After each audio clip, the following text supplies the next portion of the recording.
আসসালামু আলাইকুম প্রিয় ভাই বোন, আসসালামু আলাইকুম। আজকে আমরা আবারও নিয়ে আসছি, দেখেন 10 বছরের নিবন্ধন বিসিএস প্রাইমারি 11তম থেকে 20তম গ্রেড পরীক্ষায় বারবার আসা বাংলা সাহিত্য 200 প্রশ্ন 2 নাম্বার ক্লাস। এই ক্লাসটা বিসিএস এর জন্য, এই ক্লাসটা শিক্ষক নিবন্ধনের জন্য, এই ক্লাসটা বিদ্যালয় প্রধানদের জন্য, এই ক্লাসটা প্রাইমারি স্কুল শিক্ষকের জন্য, এই ক্লাসটা 10ম থেকে 20তম গ্রেডের সকল চাকরির পরীক্ষার্থীদের জন্য, এই ক্লাসটা ব্যাংকের জন্য, এই ক্লাসটা পুলিশের এসআই পরীক্ষার জন্য, এই ক্লাসটা পুলিশের কনস্টেবল, যা কিছু আছে সব জায়গা থেকে এখান থেকে পরীক্ষা প্রশ্ন কমন হওয়ার নিশ্চয়তা আছে ইনশাআল্লাহ। সুতরাং প্রিয় ভাই বোন, দেখতে পাচ্ছেন আমরা আগে 1 নাম্বার ক্লাস নিয়েছি, এখন 2 নাম্বার আমরা বাংলা সাহিত্য থেকে আসা টানা 200 প্রশ্ন সমাধান করবো ইনশাআল্লাহ। 200 প্রশ্ন সমাধান করে যাবো, যে প্রশ্নগুলো থেকে প্রতি বছর কমন হয়। প্রত্যেকটা পরীক্ষার মধ্যে প্রায় পরীক্ষায় প্রশ্ন কমন আসবে ইনশাআল্লাহ। তাই প্রিয় ভাই বোন, যে যেখান থেকে দেখছেন লাইভটি শেয়ার করে দেন, আলহামদুলিল্লাহ আমরা ঈশার নামাজ পড়ে তারাবির পর আবারও আপনাদের সামনে হাজির হয়ে গেছি। প্রিয় ভাই বোন, যে যেখান থেকে দেখছেন, কলেজের ভাই বোন যে যেখান থেকে দেখছেন, লাইভটি শেয়ার করে দেন এবং কমেন্ট করে জানান কোথায় থেকে দেখছেন। আমাদের সঙ্গে আমিনা বেগম যুক্ত আছেন। ওয়ালাইকুম আসসালাম। আমিনা আপু কেমন আছেন? তুষার কবির ভাই আছেন যশোর থেকে। ভাইয়া কেমন আছেন? হ্যাঁ, ওকে, লাইভটি শেয়ার করে দেন ভাইয়া, লাইভটি শেয়ার করে দেন যে যেখান থেকে যুক্ত হয়েছে। আমরা দেখেন এক্সক্লুসিভ কিছু প্রশ্ন দেওয়া সাজাইছি, দেখেন আমরা দারুণ কিছু প্রশ্ন দেওয়া সাজাইছি, যে প্রশ্নগুলো বারবার পরীক্ষা আসে, যে প্রশ্নগুলো বারবার পরীক্ষার মধ্যে আসে। সুতরাং প্রিয় ভাই বোন, আগামী পরীক্ষার মধ্যে এখান থেকে প্রশ্ন আসতে পারে, সেটা আমরা ওভাবে সাজিয়ে আলহামদুলিল্লাহ। ঠিক আছে। হ্যাঁ, হাবিবা জান্নাত আপু ওয়ালাইকুম আসসালাম, কেমন আছেন আপু?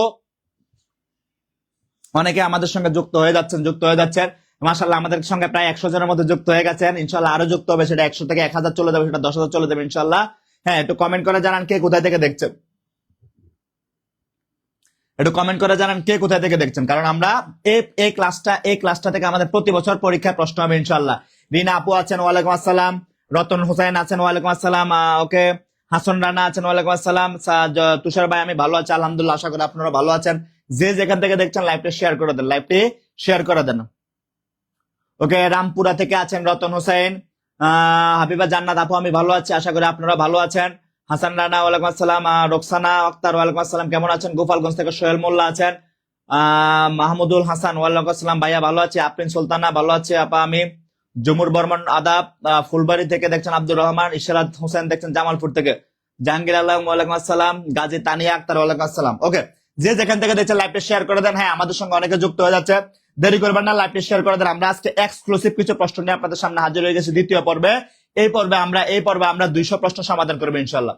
200 প্রশ্ন সমাধান করবো, যেগুলো থেকে প্রতি বছর বারবার প্রশ্ন রিপিট হয়। আমরা এরকম 200 প্রশ্ন সমাধান করবো ইনশাআল্লাহ। আমরা এরকম 200 প্রশ্ন সমাধান করবো। যে যেখান থেকে দেখছেন, এখনো যারা শেয়ার করেন না দ্রুত শেয়ার করে দেন। কক্সবাজার থেকে আমাদের সঙ্গে যুক্ত হয়ে গেছে হুমায়ুন ভাই, যুক্ত হয়ে গেছে ময়মনসিংহ থেকে। তারপর হচ্ছে পটুয়াখালী থেকে রিজাউল করিম ভাই যুক্ত হয়ে গেছেন। রোহিত ভাই রাজশাহী থেকে যুক্ত হয়ে গেছেন। ওকে, হ্যাঁ, যে যেখান থেকে আমেনা বেগম লোহাগন্ডা থেকে যুক্ত হয়ে গেছেন আমাদের সঙ্গে, যে যেখান থেকে যুক্ত হয়ে গেছেন। মেহেরিস মাওয়া যশোর থেকে যুক্ত হয়ে গেছেন। গাজী তানিয়া আক্তার নরসিংদী থেকে। হ্যাঁ, তাহলে আমরা দেরি না করে ক্লাসে চলে যাই। দেখেন আমাদের প্রথম প্রশ্ন, দেখেন আমাদের আগে 40টা ছিল, এখন 41 থেকে আমরা 200 পর্যন্ত যাব। 200 পর্যন্ত প্রশ্ন যখন সমাধান করবে, তখন দেখবেন বাংলা সাহিত্য নিয়ে আপনার প্রিপারেশনের মধ্যে একটা মোটিভেশন কাজ করবে, কারণ আপনি 200 প্রশ্ন অলরেডি সমাধান করছেন। এরকম 200 প্রশ্ন সমাধান করাতে আপনার মধ্যে একটা মোটিভেশন কাজ করবে, একটা দারুণ মোটিভেশন কাজ করবে। তাই প্রিয় ভাই বোন, এখনো যারা শেয়ার করেন নাই, হিমরয় স্যার আদাব, আমি হিমালয় কন্যা পঞ্চগড় থেকে। হিমালয় কন্যা পঞ্চগড় থেকে। হ্যাঁ, ওকে, আচ্ছা ঠিক আছে। হিমালয় নামে হুমায়ুন আহমেদের একটা বিশাল চরিত্র ছিল। ওকে, ঠিক আছে। তাহলে 41 নাম্বার প্রশ্ন দেখেন, 41 নাম্বার প্রশ্নটা দেখেন একটু। 41 রঞ্জনা চরিত্রটি রবীন্দ্রনাথ ঠাকুরের কোন নাটকের? রঞ্জনা আমি আর আসবো না। তাহলে বলেন রঞ্জনা চরিত্রটি। তুষার কবির স্যার আমার নাম বললে খুব ভালো লাগে, আমার নাম শুনে আলহামদুলিল্লাহ। আরো শুনবেন ইনশাল্লাহ, সামনের দিকে আরো শুনবেন তুষার কবির ভাইয়া। তাহলে বলেন রঞ্জনা চরিত্রটি রবীন্দ্রনাথ ঠাকুরের কোন নাটকের? দেখি কে কে পারেন। বাগেরহাট থেকে কল্যাণ ভাই আছেন আমাদের সঙ্গে। কুষ্টিয়া থেকে আমাদের আছেন আমাদের সঙ্গে। মা বাবার দোয়া আছেন। ওকে, ঠিক আছে। ঈশ্বরাত জামালপুর থেকে দেখছেন। রোকসানা বলছে ডাকঘর না, রঞ্জনা ডাকঘর হবে না। রোকসানা আপে বলছে ডাকঘর না, রঞ্জনা চরিত্রের ডাকঘরের না। হ্যাঁ, অনেকে আমাদের সঙ্গে যুক্ত হয়ে যাচ্ছেন। তাহলে আমরা একটু অপেক্ষা করি, 1 মিনিট অপেক্ষা করি, আরো আমাদের সঙ্গে সবাই যুক্ত হয়ে যান। তখন আমরা একসঙ্গে প্রতিযোগিতা দৌড়াবো, একসঙ্গে ইনশাল্লাহ প্রতিযোগিতা দৌড়াবো। হ্যাঁ okay, তাহলে উনিও বলছেন বি নাম্বার। মাসুম রানা বলছেন বি নাম্বার, জাকিয়া সুলতানা বলছেন গ, রোকসানা আপু বলছেন আবার বি নাম্বার। অচলায়তন আমাদের অপশনে আছে ডাকঘর, রক্তকরবী, অচলায়তন, বিসর্জন। ডাকঘর, রক্তকরবী, অচলায়তন, বিসর্জন। বলছে রঞ্জন চরিত্রটি রবীন্দ্রনাথ ঠাকুরের কোন নাটকের? 46তম বিসিএস এর প্রশ্ন। রঞ্জন চরিত্রটি রবীন্দ্রনাথ ঠাকুরের কোন নাটকের? এটা 46তম বিসিএস এর প্রশ্ন। রঞ্জন চরিত্রটি রবীন্দ্রনাথ ঠাকুরের কোন নাটকের? হ্যাঁ, যারা এখনো যুক্ত হয় না দ্রুত যুক্ত হয়ে যান এবং লাইভটি শেয়ার করে দেন। সাজাদ আক্তার, ওয়ালাইকুম আসসালাম আপু। রামিসা বলছেন রক্তকুমারী। দেখে আমরা রামিসার উত্তরটা হয় নাকি। রামিসা বলছেন রক্তকুমারী। হ্যাঁ, রামিসা সহ যারা বলছেন রক্তকুমারী। সাইফুল ভাই বলছেন রক্তকুমারী। যারা বলছেন রক্তকুমারী, এই রঞ্জন চরিত্রটি রবীন্দ্রনাথের রক্তকুমারী নাটকের। রঞ্জন চরিত্রটি রবীন্দ্রনাথের কোন নাটকের? রক্তকুমারী নাটকের। শাহিদুজ্জামান ভাই বলছেন খ। হবিগঞ্জ থেকে মাজিদ ভাই আছেন। শহীদুল ভাই বলছেন খ। শিউলি আক্তার বলছেন খ। রঞ্জন আমাদের সঙ্গে একজন যুক্ত আছেন, রঞ্জন রয়। রঞ্জন নিজেই বলছে রক্তকুমারী। তাহলে দেখেন, রঞ্জন নিজেই বলছে রক্ত করাবে। যেহেতু রঞ্জন নিজেই আমাদের সঙ্গে যুক্ত হয়ে গেছে, আমাদের লাইভে একজন যুক্ত হয়েছে, নাম হচ্ছে রঞ্জন। রঞ্জন নিজেই বলছে রক্ত করবে। তাহলে আমরা কোনটা কালেক্ট করবো? আমরা রঞ্জনের রক্ত করবে এটাকে সিলেক্ট করবো। মনে থাকবে। তাহলে রবীন্দ্রনাথ ঠাকুরের রঞ্জন চরিত্রটি কোন কোন কোন নাটকের? রক্ত করবে নাটকের। কোন নাটকের? রক্ত করবে নাটকের। মনে থাকবে। হ্যাঁ প্রিয় ভাই বোন, এখনো যারা শেয়ার করেন না দ্রুত শেয়ার করে দেন। এখনো যারা শেয়ার করেন নাই দ্রুত লাইভটি শেয়ার করে দেন। লাইভটি শেয়ার করলে হবে কি, এই ঐতিহাসিক 200 প্রশ্ন আপনার টাইমলাইনের মধ্যে থেকে যাবে। তখন আপনি যখন টাইমলাইন একটু স্ক্রল করবেন তখন হঠাৎ করে ভিডিওটা আপনার সামনে প্লে হয়ে উঠবে। বলা যায় না কখন কোন পরীক্ষা প্রশ্ন চলে আসে, কখন কোনটা প্রশ্ন চলে আসে। তাহলে 41টা আমার ক্লিয়ার আলহামদুলিল্লাহ। 41 ক্লিয়ার। 41 ক্লিয়ার কিনা বলেন? 41 ক্লিয়ার কিনা বলেন? 41 নাম্বার ক্লিয়ার কিনা বলেন? 41 ক্লিয়ার হলে আলহামদুলিল্লাহ ক্লিয়ার বলেন। ওকে। দীনবন্ধু মিত্রের, দীনবন্ধু শব্দটা দিন বন্ধু না, দীনবন্ধু। দীনবন্ধু শব্দটা দীনবন্ধু শব্দটা দীনবন্ধু শব্দটা কি হবে? উচ্চারণটা হবে দীনবন্ধু। উচ্চারণটা হবে দীনবন্ধু। ঠিক আছে ভাই ভাইদের যদি প্রশ্ন করে দীনবন্ধু নীল দর্পণ কার লেখা, উত্তরে বলবেন দীনবন্ধু। দিন বন্ধু না, দীনবন্ধু। বলছে দীনবন্ধু মিত্রের নীল দর্পণ নাটকের ইংরেজি অনুবাদ কে করেন? নীল দর্পণের ইংরেজি অনুবাদ কে করছে বলেন? নীল দর্পণ। নীল দর্পণের ইংরেজি অনুবাদ কে করছে বলেন? নীল দর্পণ। নীল দর্পণের ইংরেজি অনুবাদ কে করছে? রামিসা ক্লিয়ার আলহামদুলিল্লাহ। তো পারতেছে মাশাল্লাহ। বলেন নীল দর্পণ নাটকের ইংরেজি অনুবাদ কে করছে? নীল দর্পণ। নীল দর্পণ। নীল দর্পণ। হ্যাঁ, যারা এখনো শেয়ার করেন নাই, যারা এখনো শেয়ার করেন না তারা দ্রুত শেয়ার করে দেন। নীল দর্পণ নাটকের ইংরেজি অনুবাদ। হ্যাঁ, যারা এখনো শেয়ার করেন, আমি নিজে শেয়ার করে দিলাম। যারা এখনো শেয়ার করেন না তারা দ্রুত শেয়ার করে দেন। তারা দ্রুত শেয়ার করে দেন।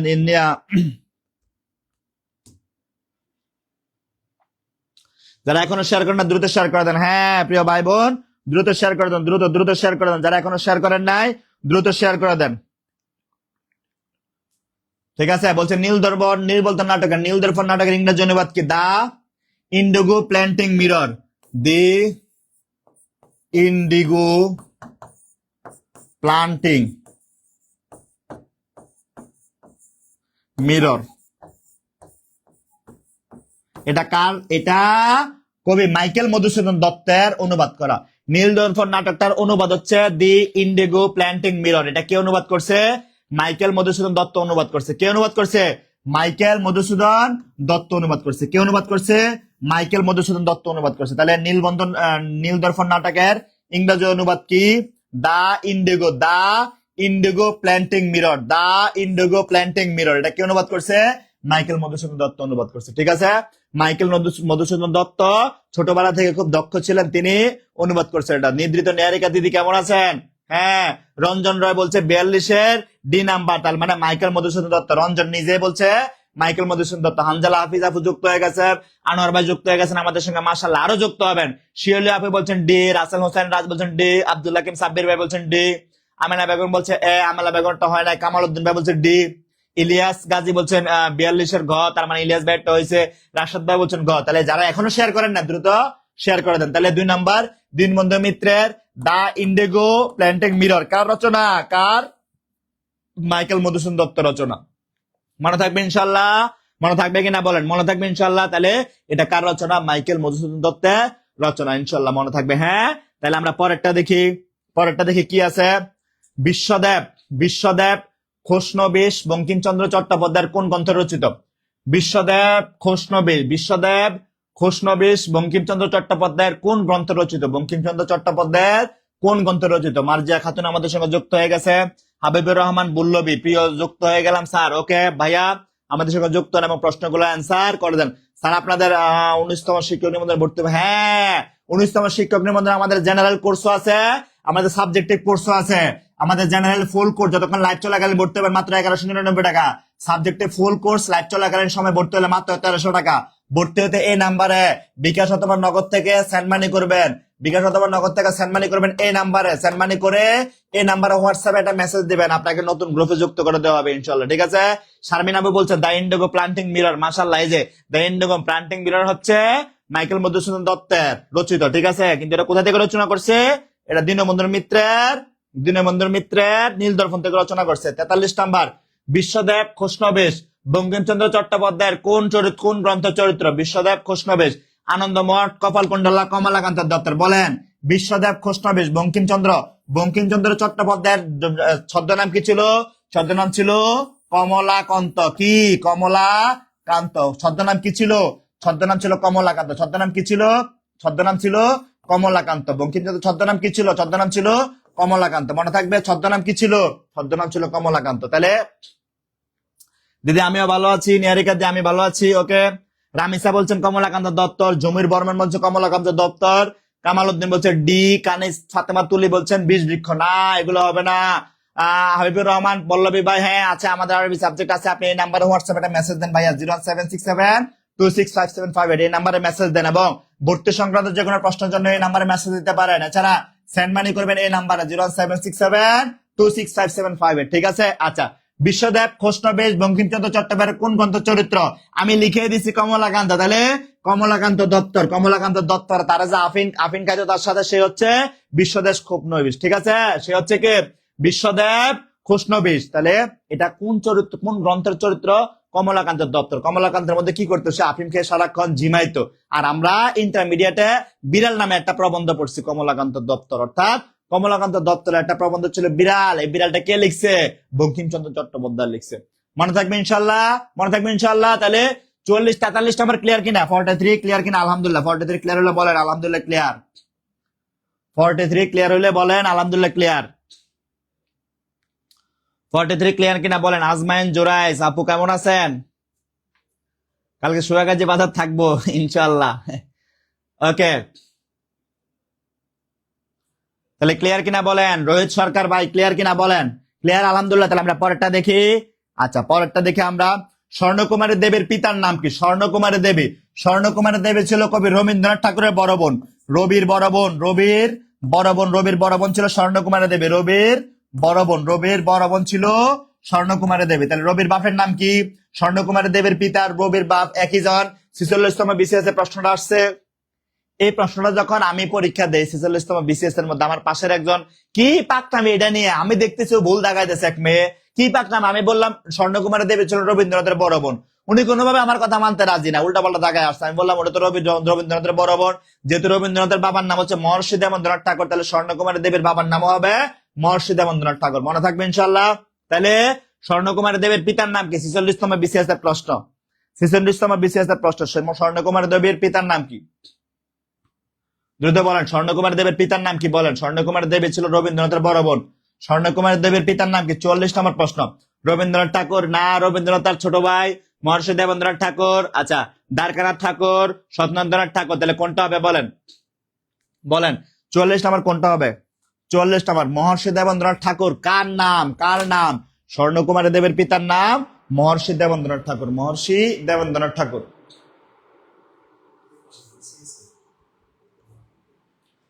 স্বর্ণকুমারী দেবীর পিতার নাম কি? মহর্ষি দেবেন্দ্রনাথ ঠাকুর।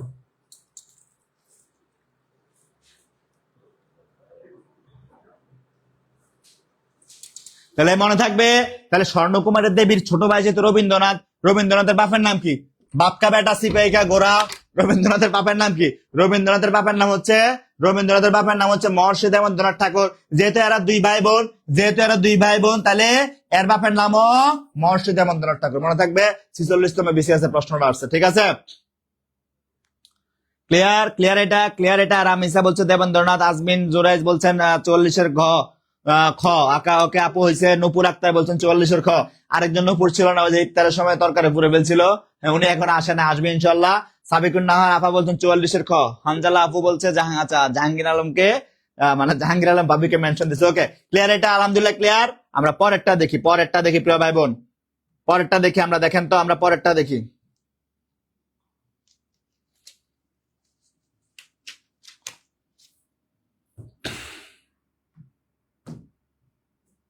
আচ্ছা, ধ্বনিবিজ্ঞান ও বাংলা ধ্বনিতত্ত্ব গ্রন্থের রচয়িতাকে 46তম বিসিএস ধ্বনিবিজ্ঞান কার্তিক চন্দ্র যুক্ত হয়ে গেছেন ও স্বপ্ন অবুজমন যুক্ত হয়ে গেছেন। মাশাআল্লাহ। সামিরা সেতু, ওয়ালাইকুম আসসালাম আপু, কেমন আছেন? আমি ভালো আছি, আশা করি আপনিও ভালো আছেন। দ্রুত বলেন। আমাদের এখন 45 নাম্বার ধ্বনিবিজ্ঞান ও বাংলা ধ্বনিতত্ত্ব গ্রন্থ রচয়িতাকে, ধ্বনিবিজ্ঞান এবং বাংলা ধ্বনিতত্ত্ব গ্রন্থ রচয়িতাকে, ধ্বনিবিজ্ঞান এবং ধ্বনিতত্ত্ব।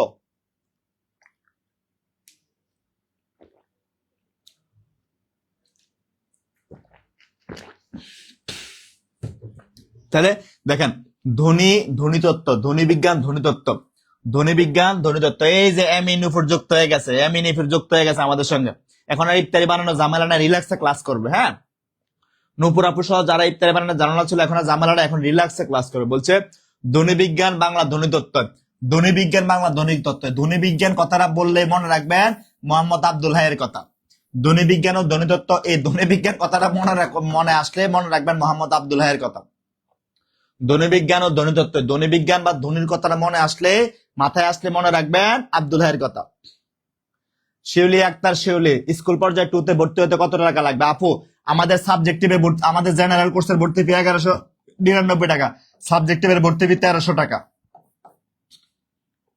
শিউলি আপু, সাবজেক্টিভের ভর্তি ফি 1300 টাকা। সাবজেক্টিভের ভর্তি ফি কত টাকা? 1300 টাকা। তাহলে ধ্বনিবিজ্ঞান কথাটা মনে আসলে আমরা বলছি ধ্বনি কি? ধ্বনি মানে আওয়াজ বা সাউন্ড, এগুলা কি ধ্বনি না? এরকম ধ্বনিবিজ্ঞান কথাটা মনে আসলে হাই হাই তাহলে এই যে ধ্বনিগুলা, ধ্বনিবিজ্ঞান কথাটা মনে আসলে আমরা মনে রাখবো কাকে? মোহাম্মদ আব্দুল্লাহ কাকুকে। কারণ কোন কাকুকে মনে রাখবো? আমাদের কাকু মোহাম্মদ আব্দুল্লাহকে মনে রাখবো। ঠিক আছে?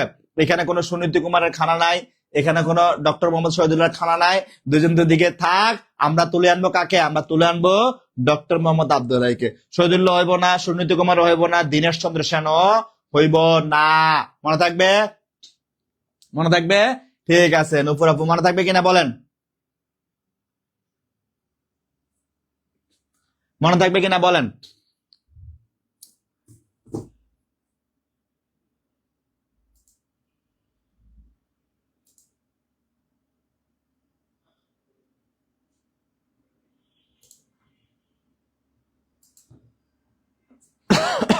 মনে থাকবে কিনা বলেন ইনশাল্লাহ। হানজালা হাফিজ, আজকে পেট ক্লাস অসাধারণ ছিল, মাশাল্লাহ। ওকে, তাহলে আমরা পরেরটা যাই। 46 নাম্বার। বিহারী বাবু কোন উপন্যাসের চরিত্র? বিহারী বাবু কোন উপন্যাসের চরিত্র? রবীন্দ্রনাথ ঠাকুরের এমন একটা উপন্যাস যেটার মধ্যে ত্রিকোণাকৃতির প্রেমের গল্প জুড়ে ওঠে। এই যে এমন একটা চরিত্র যেখানে ত্রিকোণাকৃতির প্রেমের গল্প জুড়ে ওঠে। একজন হচ্ছে বিহারী বাবু, একজন হচ্ছে আশালতা। মনে আছে? রবীন্দ্রনাথের উপন্যাস, কোন উপন্যাস এটা বলেন তো? সামিরা সেতু আপু, সামাজিক বিজ্ঞান না সমাজবিজ্ঞান? সমাজবিজ্ঞানের জন্য 1300 টাকা আপু, সমাজবিজ্ঞান 1300 টাকা, কিন্তু সামাজিক বিজ্ঞানের জন্য 2000 টাকা, কারণ এখানে অনেকগুলা সাবজেক্ট আছে আপু। ঠিক আছে? ওকে। রবিউল ইসলাম নাজির ভাই, ভাইয়া আমাদের 19তম শিক্ষক নিবন্ধনের জন্য জেনারেল ফুল কোর্সের জন্য 1199 টাকা, আমাদের সাবজেক্টিভের জন্য যে কোনো বিষয়ের সাবজেক্টিভের জন্য 1300 টাকা, যে কোনো বিষয়ের সাবজেক্টিভের জন্য 1300 টাকা। মোহাম্মদ মাহমুদুল, ওনার কি মানে পারিবারিক শিক্ষার অভাব? কি সব আজে বাজে কমেন্ট করে যাচ্ছে।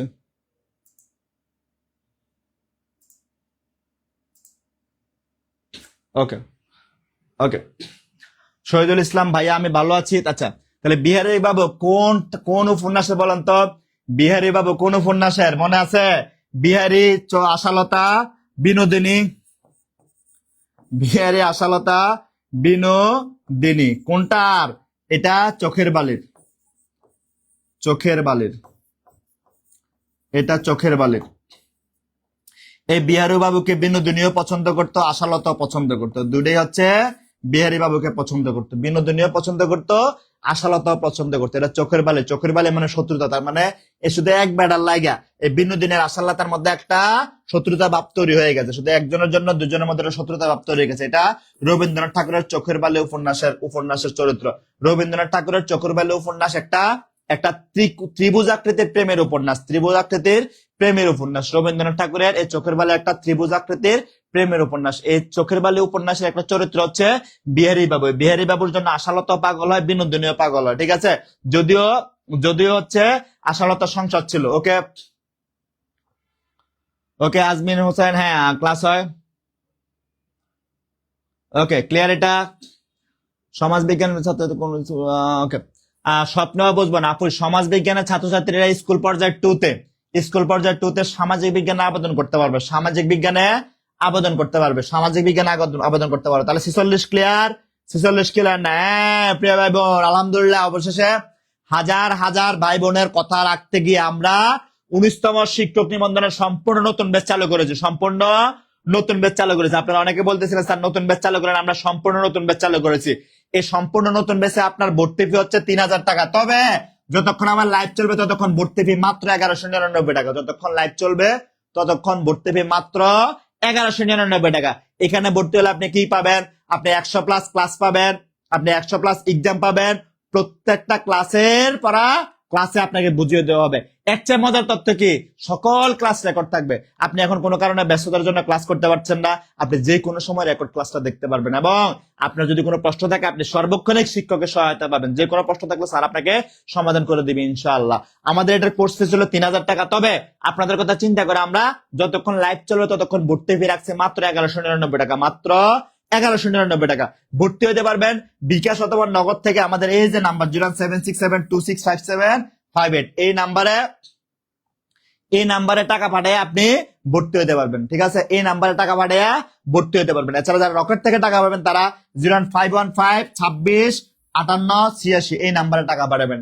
আরেকটা তথ্য দেয় আপনাদেরকে, আপনাদের মধ্যে অনেকে আছেন ইংরেজিতে খুব বেসিক দুর্বল। আপনারা ইংরেজিতে নিজের কেরিয়ার বিল্ড আপ করতে পারবেন। ইংরেজিতে নিজে ভালো একটা ধারণা অর্জন করে, ভালো একটা অভিজ্ঞতা অর্জন করে, ভালো জ্ঞান নিয়ে ইংরেজি বাচ্চাদেরকে ইংরেজি প্রাইভেট পড়াতে পারবেন, অনেকটা ইংরেজি প্রাইভেট পড়াতে পারবেন। এর ফলে আপনার রিজিকের একটা ব্যবস্থা হয়ে যাবে। আমাদের সাইদুল স্যারের শুধু ইংরেজির জন্য বেসিক কোর্স ফি 1500 টাকা। তবে যতক্ষণ লাইভ চলবে ততক্ষণ যদি ভর্তি হন মাত্র 750 টাকা। আমাদের প্রত্যেকটা স্লাইডে উপরে নাম্বার দেয়া আছে 01767265758 এই নাম্বারে টাকা পাঠাবেন, ইনশাল্লাহ আপনাকে সম্পূর্ণ নতুন ব্যাচে যুক্ত করে দেওয়া হবে ইনশাল্লাহ। হ্যাঁ, আপনারা ভর্তি হতে থাকেন, আমি ক্লাস নিতে থাকি। এই যে দেখেন আমাদের এখানে নাম্বারটা দেয়া আছে, বিকাশ অথবা নগদ পার্সোনাল সেন্ড মানি করবেন এই নাম্বারে 1199 টাকা জেনারেল কোর্সের জন্য। আর সাবজেক্টিভের জন্য, বিষয় ভিত্তিকের জন্য, বিষয় ভিত্তিক কোর্সের জন্য আপনি 1300 টাকা পাঠাবেন। 1300 টাকা। কত টাকা? 1300 টাকা ইনশাল্লাহ, ঠিক আছে। আচ্ছা ক্লিয়ার। আচ্ছা, তৈল প্রবন্ধটি কে লিখেছেন? 46তম বিসিএস অক্ষয় কুমার দত্ত, হরপ্রসাদ শাস্ত্রী, বঙ্কিমচন্দ্র চট্টোপাধ্যায়, প্রমোদ চৌধুরী। বলেন তৈল প্রবন্ধটা কে লিখেছেন? তৈল প্রবন্ধটা কে লিখেছেন বলেন। হ্যাঁ, আমাদের উপরে নাম্বার দেয়া আছে 07672657558 এটাতে যতক্ষণ লাইভ চলবে ততক্ষণ মাত্র 1199 টাকা দিয়ে জেনারেল ফুল কোর্সে ভর্তি হতে পারবেন। এছাড়া আমাদের সাবজেক্টিভ কোর্সে ভর্তি হতে পারবেন, এই নাম্বারে টাকা পাঠাবেন 01767265758 মাত্র 1300 টাকা। 1300 টাকা আপনাকে সাবজেক্টিভ ফুল সবকিছু সাপোর্ট দেওয়া হবে ইনশাল্লাহ, আপনি যে ডিপার্টমেন্টে হন না করে, ঠিক আছে। বা পরীক্ষার হলে এমন ভাবে প্রিপারেশন নেবেন, পরীক্ষার হলে গিয়ে বলবেন দেলারা চিনি সারা পুরা সব কমন আসবে আপনার জন্য ইনশাল্লাহ। বলেন তৈল প্রবন্ধটি কার লেখা? তৈল প্রবন্ধটি কার লেখা? তৈল প্রবন্ধটি অক্ষয় কুমার দত্ত না, উনি হবে না, হরপ্রসাদ শাস্ত্রী তৈল প্রবন্ধটি লিখছেন। তৈল প্রবন্ধটি লিখছেন হরপ্রসাদ শাস্ত্রী। কে লিখছেন? হরপ্রসাদ শাস্ত্রী তৈল প্রবন্ধটি লিখছেন। হরপ্রসাদ শাস্ত্রী তৈল প্রবন্ধটি হরপ্রসাদ শাস্ত্রী। ময়না আক্তার বলছেন 47-এর খ, মাশাআল্লাহ উনি পারছেন। দীপিকা রানী দাস বলছেন 47-এর খ, নূপুর বলছেন 47-এর খ হরপ্রসাদ শাস্ত্রী, রিনা খাতুন 47-এর খ, মনিকা সরকার মনি সরকার 47-এর খ, সালমা আক্তার 47-এ হরপ্রসাদ শাস্ত্রী মাশাআল্লাহ। আমেনা বেগম বলছেন বি, সুমাইয়া বলছেন বি। শাহরিয়ার আহমেদ সাজেদ ইংরেজি বেসিক কোর্স কি লাইভ নাকি রেকর্ডেড? ভাইয়া আপনি ইংরেজি বেসিক কোর্সের মধ্যে 140টা ক্লাস পাবেন। কয়টা ক্লাস? সর্বমোট 140টা ক্লাস পাবেন। তার মধ্যে 70টা ক্লাস রেকর্ড করা আছে অলরেডি। আপনি 70টা ক্লাস এই রেকর্ড ক্লাসগুলো দেখবেন। এছাড়া আরো 70টা ক্লাস পাবেন লাইভ, আরো 70টা, টোটাল 140টা ক্লাস পাবেন আপনি মাত্র 750 টাকার মধ্যে, মাত্র 750 টাকার মধ্যে আরো 40টা ক্লাস পাবেন ইনশাআল্লাহ। ঠিক আছে, তাহলে আমাদের প্রশ্নটা কি ছিল? তৈল প্রবন্ধটি কার লেখা? 47, সঠিক উত্তর হবে হরপ্রসাদ সাথে। এটা 46তম বিসিএস এর প্রশ্ন, মনে থাকবে ইনশাআল্লাহ। আচ্ছা, তাহলে আমরা পরেরটায় যাই। ওকে, বাংলা ভাষা ও সাহিত্যের প্রাচীন নিদর্শন কোনটি? পররাষ্ট্র মন্ত্রণালয়ের সুপারিনটেন্ডেন্ট 2019, পররাষ্ট্র মন্ত্রণালয়ের প্রশাসনিক কর্মকর্তা 2019। দ্রুত বলেন, দ্রুত, দ্রুত টাকা, দ্রুত বলেন, দ্রুত। শিমু আক্তার পেড বেসে আমাদের জেনারেলের ক্লাস ছিল আজকে, মাত্র জেনারেল ক্লাস ছিল আজকে।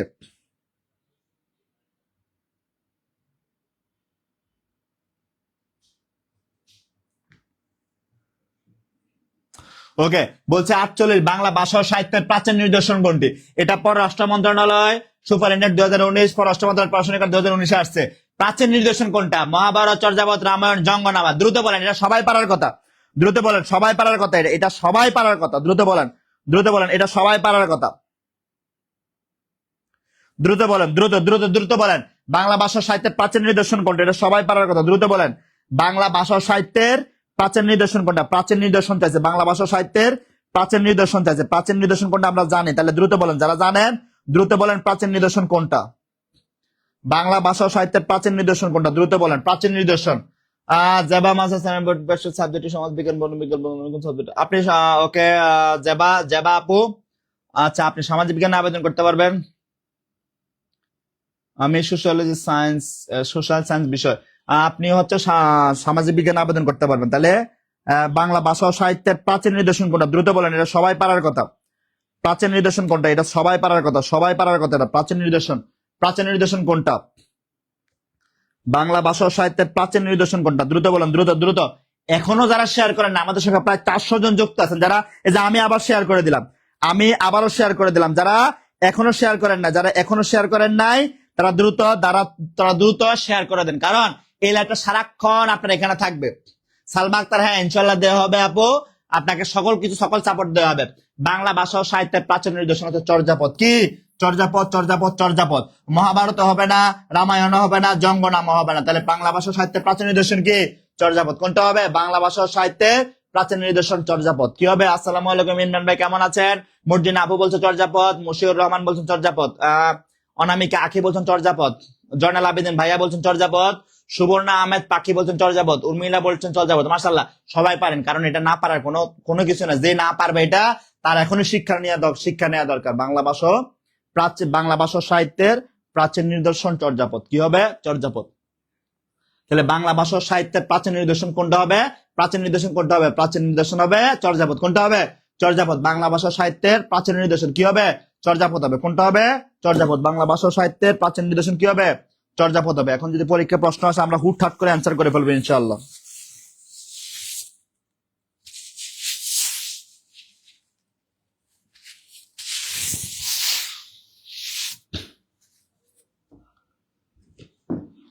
তাহলে ক্লিয়ার এটা? আচ্ছা, তাহলে আমরা পরেরটায় যাই।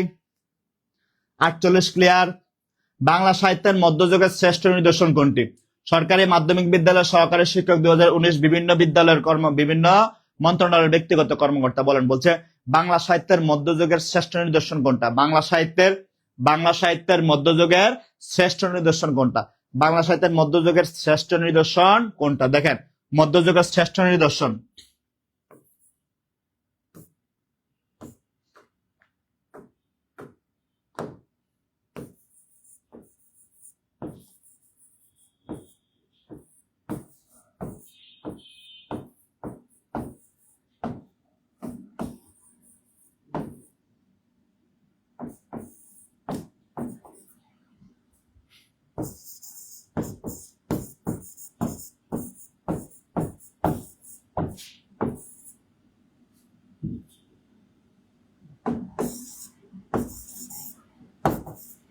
যদি পরীক্ষা জিজ্ঞেস করে বাংলা সাহিত্যের মধ্যযুগের শ্রেষ্ঠ নিদর্শন কোনটা, যদি জিজ্ঞেস করে শ্রেষ্ঠ নিদর্শন কোনটা বা শ্রেষ্ঠ ফসল কোনটা, তাহলে উত্তর হবে বৈষ্ণব পদাবলী। বৈষ্ণব পদাবলী, উত্তর হবে বৈষ্ণব পদাবলী। কি হবে? বৈষ্ণব পদাবলী। উত্তর কি হবে? বৈষ্ণব পদাবলী। যদি জিজ্ঞেস করে মধ্যযুগের প্রথম নিদর্শন কোনটা? তাহলে উত্তর হবে শ্রীকৃষ্ণ কীর্তন। শ্রীকৃষ্ণ কীর্তন। তাহলে উত্তর কি হবে? শ্রীকৃষ্ণ কীর্তন। আমাদের প্রশ্ন চাইছে বাংলা সাহিত্যের মধ্যযুগের শ্রেষ্ঠ নিদর্শন চাইছে আমাদের। শ্রেষ্ঠ নিদর্শন কোনটা এটা চাইছে। তাহলে শ্রেষ্ঠ নিদর্শন বা শ্রেষ্ঠ ফসল বললে উত্তর হবে বৈষ্ণব পদাবলী। তাহলে আমাদের যেহেতু শ্রেষ্ঠ নিদর্শন চাইছে তাহলে উত্তর হবে কি? উত্তর হবে বৈষ্ণব পদাবলী। অপশনে আছে শ্রীকৃষ্ণ বিজয়, এটা হবে না। শ্রীকৃষ্ণ বিজয় হবে না। শ্রীকৃষ্ণ কীর্তন হবে না। এটা মধ্যযুগের, এটাও মধ্যযুগের, এটা মধ্যযুগের প্রথম নিদর্শন, এটা প্রথম নিদর্শন। শূন্য পুরানো হবে না, এটা অন্ধকারাচ্ছন্ন যুগের। এই বৈষ্ণব পদাবলী বাংলা সাহিত্যের মধ্যযুগের শ্রেষ্ঠ নিদর্শন বা শ্রেষ্ঠ ফসল। পরীক্ষা যদি প্রশ্ন হয় বাংলা সাহিত্যের মধ্যযুগের শ্রেষ্ঠ নিদর্শন বা শ্রেষ্ঠ ফসল কোনটা, তাহলে সঠিক উত্তর হবে, সঠিক উত্তর কি হবে? সঠিক উত্তর হবে বৈষ্ণব পদাবলী। আর যদি জিজ্ঞেস করে প্রথম নিদর্শন কোনটা, তাহলে উত্তর কি হবে? উত্তর হবে শ্রীকৃষ্ণ কীর্তন। এই তথ্যটা একটু স্ক্রিনশট তুলে রাখেন। এটা পরীক্ষা আসলে কনফিউজ হয়ে যাইতে পারেন, কনফিউজ হওয়ার কিচ্ছু নাই। এটা একটু স্ক্রিনশট তুলে রাখেন। প্রথম নিদর্শন শ্রীকৃষ্ণ, প্রথম শ্রীকৃষ্ণ, প্রথম শ্রীকৃষ্ণ শ্রেষ্ঠ বৈষ্ণব, প্রথম শ্রীকৃষ্ণ শ্রেষ্ঠ বৈষ্ণব। এভাবে মুখস্থ করবেন। প্রথম শ্রীকৃষ্ণ শ্রেষ্ঠ বৈষ্ণব, প্রথম শ্রীকৃষ্ণ শ্রেষ্ঠ বৈষ্ণব, প্রথম শ্রীকৃষ্ণ শ্রেষ্ঠ বৈষ্ণব, প্রথম শ্রীকৃষ্ণ শ্রেষ্ঠ বৈষ্ণব। এটা এভাবে মুখস্থ করেন। প্রথম শ্রীকৃষ্ণ শ্রেষ্ঠ বৈষ্ণব, প্রথম শ্রীকৃষ্ণ শ্রেষ্ঠ বৈষ্ণব। কি হবে? প্রথম শ্রীকৃষ্ণ শ্রেষ্ঠ কি হবে? শ্রেষ্ঠ হবে বৈষ্ণব। প্রথম শ্রীকৃষ্ণ শ্রেষ্ঠ হবে বৈষ্ণব। সবাই শেয়ার করে দেন। দেখেন আজকে কি দারুণ একটা ক্লাস নিচ্ছি আমরা। আজকে কি দারুণ একটা ক্লাস হচ্ছে, আমরা আমরা কি দারুণ একটা ক্লাস নিচ্ছি। সুতরাং সবাই শেয়ার করে দেন।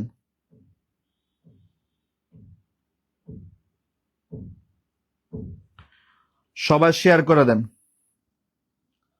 তাহলে বাংলা সাহিত্যের মধ্যযুগের শ্রেষ্ঠ নিদর্শন কি বলছে আমরা? শ্রেষ্ঠ মানে বৈষ্ণব আর প্রথম মানে শ্রীকৃষ্ণ কীর্তন। ক্লিয়ার এটা? তাহলে আমরা পরের প্রশ্ন যাই, 49 নম্বরে যাই। হ্যাঁ ভাইয়া, হ্যাঁ ভর্তি চলতেছে আমাদের। আমাদের 19তম শিক্ষাগত যেমন ফুল কোর্সের ফি 1199 টাকা। আপনি যদি বিষয়ভিত্তিকে ভর্তি হতে চান, তাহলে সাবজেক্টিভ যদি ভর্তি হতে চান, সাবজেক্টিভে ভর্তি হতে চাইলে আপনাকে 1300 টাকা দিতে হবে। 1300 টাকায় সাবজেক্টিভ, যে সাবজেক্টিভে হন না কেন, আমাদের সকল সাবজেক্টের সাবজেক্টিভ কোর্স আছে মাত্র 1300 টাকা। তবে সোশ্যাল সায়েন্স যারা, সামাজিক বিজ্ঞান যারা, সামাজিক বিজ্ঞান যারা তাদের জন্য 2000 টাকা। কারণ এখানে অনেকগুলো সাবজেক্ট আছে, অর্থনীতি আছে, রাষ্ট্রবিজ্ঞান আছে, ইতিহাস আছে, ভূগোল আছে, ধর্ম আছে, অনেকগুলো সাবজেক্ট পড়ানো হবে আপনাকে। ঠিক আছে? ভর্তি হইতে বিকাশ অথবা নগদ থেকে 01767265758 এই নাম্বারে টাকা পাঠাবেন, নাম্বার সেন্ড মানি করবেন বিকাশ অথবা নগদ থেকে। এছাড়া সাইদুল স্যারের all job all admission course যতক্ষণ লাইভ চলবে ততক্ষণ মাত্র 750 টাকা ভর্তি হতে পারবেন ইনশাআল্লাহ। ঠিক আছে? আচ্ছা, তাহলে আমাদের 50 নম্বর প্রশ্ন, বাংলা সাহিত্যের ইতিহাসে প্রথম গ্রন্থ কোনটি? উপজেলা পোস্টমাস্টার 2010, প্রাথমিক বিদ্যালয় সহকারী শিক্ষক 2023। বলেন 50 নম্বর কি হবে? 50 নম্বর কি হবে বলেন? বাংলা সাহিত্যের ইতিহাসে প্রথম গ্রন্থ কোনটা? প্রথম গ্রন্থ কোনটা? দ্রুত বলেন। প্রথম গ্রন্থ মানে প্রাচীন গ্রন্থ, প্রথম মানে প্রাচীন, প্রথম মানে প্রাচীন, প্রথম গ্রন্থ মানে প্রাচীন গ্রন্থ, প্রথম মানে প্রাচীন, প্রথম গ্রন্থ মানে প্রাচীন গ্রন্থ, প্রথম মানে প্রাচীন। প্রথম গ্রন্থ মানে প্রাচীন গ্রন্থ, প্রথম মানে প্রাচীন, প্রথম গ্রন্থ মানে প্রাচীন গ্রন্থ, প্রথম মানে প্রাচীন। বাংলা সাহিত্যের প্রাচীন যুগের নিদর্শন কোনটা বা প্রাচীন যুগের প্রথম গ্রন্থ কোনটা বা বাংলা সাহিত্যের প্রথম গ্রন্থ কোনটা? যেই কোনো প্রশ্নই হোক না কেন উত্তর হবে একটা। উত্তর কি হবে? যেই কোনো প্রশ্নই হোক উত্তর হবে একটা। উত্তরটা কি হবে? ঝটপট বলেন, উত্তর কি হবে? ঝটপট বলেন। হ্যাঁ মাশাআল্লাহ, এই তো পারতেছেন। তাহলে বাংলা সাহিত্যের ইতিহাসের প্রথম গ্রন্থ কোনটা? প্রথম গ্রন্থ হচ্ছে চর্যাপদের চর্যাপদ। এই প্রাচীন যুগের চর্যাপদ হচ্ছে প্রথম গ্রন্থ। প্রাচীন যুগের চর্যাপদ হচ্ছে প্রথম গ্রন্থ। কোনটা হবে? প্রাচীন যুগের চর্যাপদ হবে প্রথম গ্রন্থ। তাহলে বাংলা সাহিত্যের মধ্যযুগের, বাংলা সাহিত্যের মধ্য না, প্রাচীন যুগের প্রথম গ্রন্থ কোনটা? চর্যাপদ। প্রাচীন কথাটা বললেই চর্যাপদ, প্রথম কথাটা বললে চর্যাপদ। কারণ চর্যাপদের আগে বাংলা সাহিত্যের ইতিহাস বা বাংলা সাহিত্য নিয়ে কোনো গ্রন্থ রচনা হয় নাই। চর্যাপদের হচ্ছে ফার্স্ট, যেহেতু এটাই ফার্স্ট, আমরা এটাকেই আমরা বাংলা সাহিত্যের প্রথম নিদর্শন বা প্রথম গ্রন্থ হিসেবে স্বীকৃতি দেবো। মনে থাকবে ইনশাল্লাহ। আচ্ছা, তাহলে 50 নম্বর ক্লিয়ার। ওকে, তাহলে আমি পরেরটা যে আপনার দেরি করেন না, লাইভ চলাকালীন সময় ভর্তিতে অফার থাকবে। ভর্তি হয়ে জানি নাম্বারে টাকা পাঠাইয়া আমি ক্লাস নিতে সামনের দিকে যাই, ক্লাস নিতে যাই। চর্যাপদ হলো মূলত এক প্রকার বা চর্যাপদ এক প্রকার বিআরডিবির উপজেলা পল্লী উন্নয়ন কর্মকর্তা 2022। চর্যাপদ হলো মূলত গানের সংকলন, কবিতার পদাবলী, প্রবন্ধ সংকলন, কোনটি নয়। বলেন চর্যাপদ মূলত কি ছিল? এটাকে গানের সংকলন ছিল, এটাতে কবিতার পদাবলী ছিল, নাকি প্রবন্ধের সংকলন ছিল? কোনটা হবে? চর্যাপদ মূলত কি ছিল? চর্যাপদ মূলত কি ছিল? কবিতার সংকলন ছিল। বলেন চর্যাপদ মূলত কি ছিল? দ্রুত বলেন, দ্রুত। চর্যাপদ মূলত কি ছিল? দ্রুত বলেন, দ্রুত। চর্যাপদ মূলত কি ছিল? চর্যাপদ মূলত কি ছিল? দ্রুত বলেন। চর্যাপদ মূলত কি ছিল? চর্যাপদ মূলত কি ছিল দ্রুত বলেন। এই যে মাশাল্লাহ পারতেছেন, সবাই অ্যান্সার করতেছেন, মাশাল্লাহ সবাই সবাই অ্যান্সার করতেছেন। আনোয়ারুল ভাই প্রভাষক ফি বা 1300 টাকা। প্রভাষক হামিম মিয়া আদি হইলে আদি মানে প্রাচীন, আদি মানে প্রাচীন, আদি মানে প্রাচীন, প্রাচীন মানে চর্যাপদ। আদি আদি যদি যদি জিজ্ঞেস করে বাংলা সাহিত্যের আদি সাহিত্য কোনটা, আদিন মানে প্রাচীন, প্রাচীন মানে চর্যাপদ, আদি মানে প্রাচীন, প্রাচীন মানে চর্যাপদ। যদি আদি জিজ্ঞেস করে তাও চর্যাপদ হবে, আদি জিজ্ঞেস করলো চর্যাপদ হবে। কি হবে? চর্যাপদ হবে। আদি বলুক আর যাই বলুক সবকিছু কি হবে? চর্যাপদ হবে, মনে থাকবে। আদি বললো চর্যাপদ, প্রাচীন বললো চর্যাপদ, পুরাতন বললো চর্যাপদ। চর্যাপদ মূলত কি? চর্যাপদ মূলত এক ধরনের গানের সংকলন। কি সংকলন? গানের সংকলন। এটা সহজিয়া বৌদ্ধ সাধন তত্ত্বে, সহজিয়া বৌদ্ধ সিদ্ধার্থগণের সাধন তত্ত্ব গানের সংকলন। কাদের? বৌদ্ধদের গানের সংকলন। তাহলে সঠিক উত্তর কি হবে? গানের সংকলন। কি হবে সঠিক উত্তর? সঠিক উত্তর হবে গানের সংকলন। কিসের সংকলন? গানের সংকলন, সঠিক উত্তর। মিকাইল হোসেন ব্লগ বলছেন কবিতা। না ভাইয়া, এটা কবিতা হবে না, এটা কবিতা হবে না। মার্কাজুল আলী মাডেল মাদ্রাসা, না এটা কবিতা হবে না, এটা হবে গানের সংকলন। চর্যাপদ মূলত গানের সংকলন ছিল, এগুলা গান ছিল, গান গান গান, এগুলা গান ছিল, এগুলা গান ছিল, কবিতা ছিল না। ঠিক আছে, আচ্ছা আমরা পরেরটা যাই। চর্যাচর্য বিনশ্চয় এর অর্থ কি? দারুণ একটা প্রশ্ন, 36তম বিসিএস। চর্যাচর্য বিনশ্চয়, চর্যাপদের পুঁথিটা যখন উদ্ধার করে, হরপ্রসাদ শাস্ত্রী যখন চর্যাপদের পুঁথি উদ্ধার করে তখন এটার নাম ছিল চর্যাচর্য বিনশ্চয়। হরপ্রসাদ শাস্ত্রী যখন চর্যাপদের পুঁথি উদ্ধার করেন, কি উদ্ধার করেন? হরপ্রসাদ শাস্ত্রী যখন চর্যাপদের পুঁথি উদ্ধার করেন তখন এটার নাম ছিল কি? নাম ছিল চর্যাচর্য বিনশ্চয়। উনি 3টা পুঁথি উদ্ধার করছেন, তার নাম ছিল চর্যাচর্য বিনশ্চয়। এই চর্যাচর্য বিনশ্চয় শব্দটার অর্থ কি? কোনটি আচার্যের আর কোনটি নয়, মানে কোনটি আচার্যের কোনটি নয়, কোনটি আচরণীয় আর কোনটি নয়, কোনটি চরাচরের আর কোনটি নয়, কোনটি চর্যাগান আর কোনটি নয়। তাহলে এই চর্যাচর্য বিনশ্চয় মানে কোনটি আচার্যের আর কোনটি নয়, এর কোনটা আচার্যগণের আর কোনটা আচার্যগণের না, এর কোনটা আচার্যগণের। আচার্য মানে শিক্ষক, আচার্য মানে শিক্ষক, শিক্ষক মানে যারা পড়ায়, আচার্য মানে শিক্ষক, শিক্ষক মানে যারা পড়ায়, তার মধ্যে প্রধান যারা। এর চর্যাপদ কোনটা ছিল? শিক্ষকদের, প্রধানদের, মানে ওই সময় বৌদ্ধদের মধ্যে যারা শিক্ষক ছিলেন তাদের কারো কারোর পদ হচ্ছে চর্যাপদ, আবার কোন কোন পদগুলো কারণ নয়, সেজন্য বললো চর্যাচর্য বিনশ্চয়। তার মানে চর্যাপদ কোনটা আচারের, কোনটা আচার্যের, কোনটা আচরণের নয়, কোনটা আচার্যের, কোনটা নয়। মনে থাকবে। তাহলে সঠিক উত্তর হবে ক। সঠিক উত্তর কি হবে? সঠিক উত্তর হবে ক। মনে থাকবে ইনশাল্লাহ, মনে থাকবে ইনশাল্লাহ। আচ্ছা তাহলে আমরা পরেরটা যাই।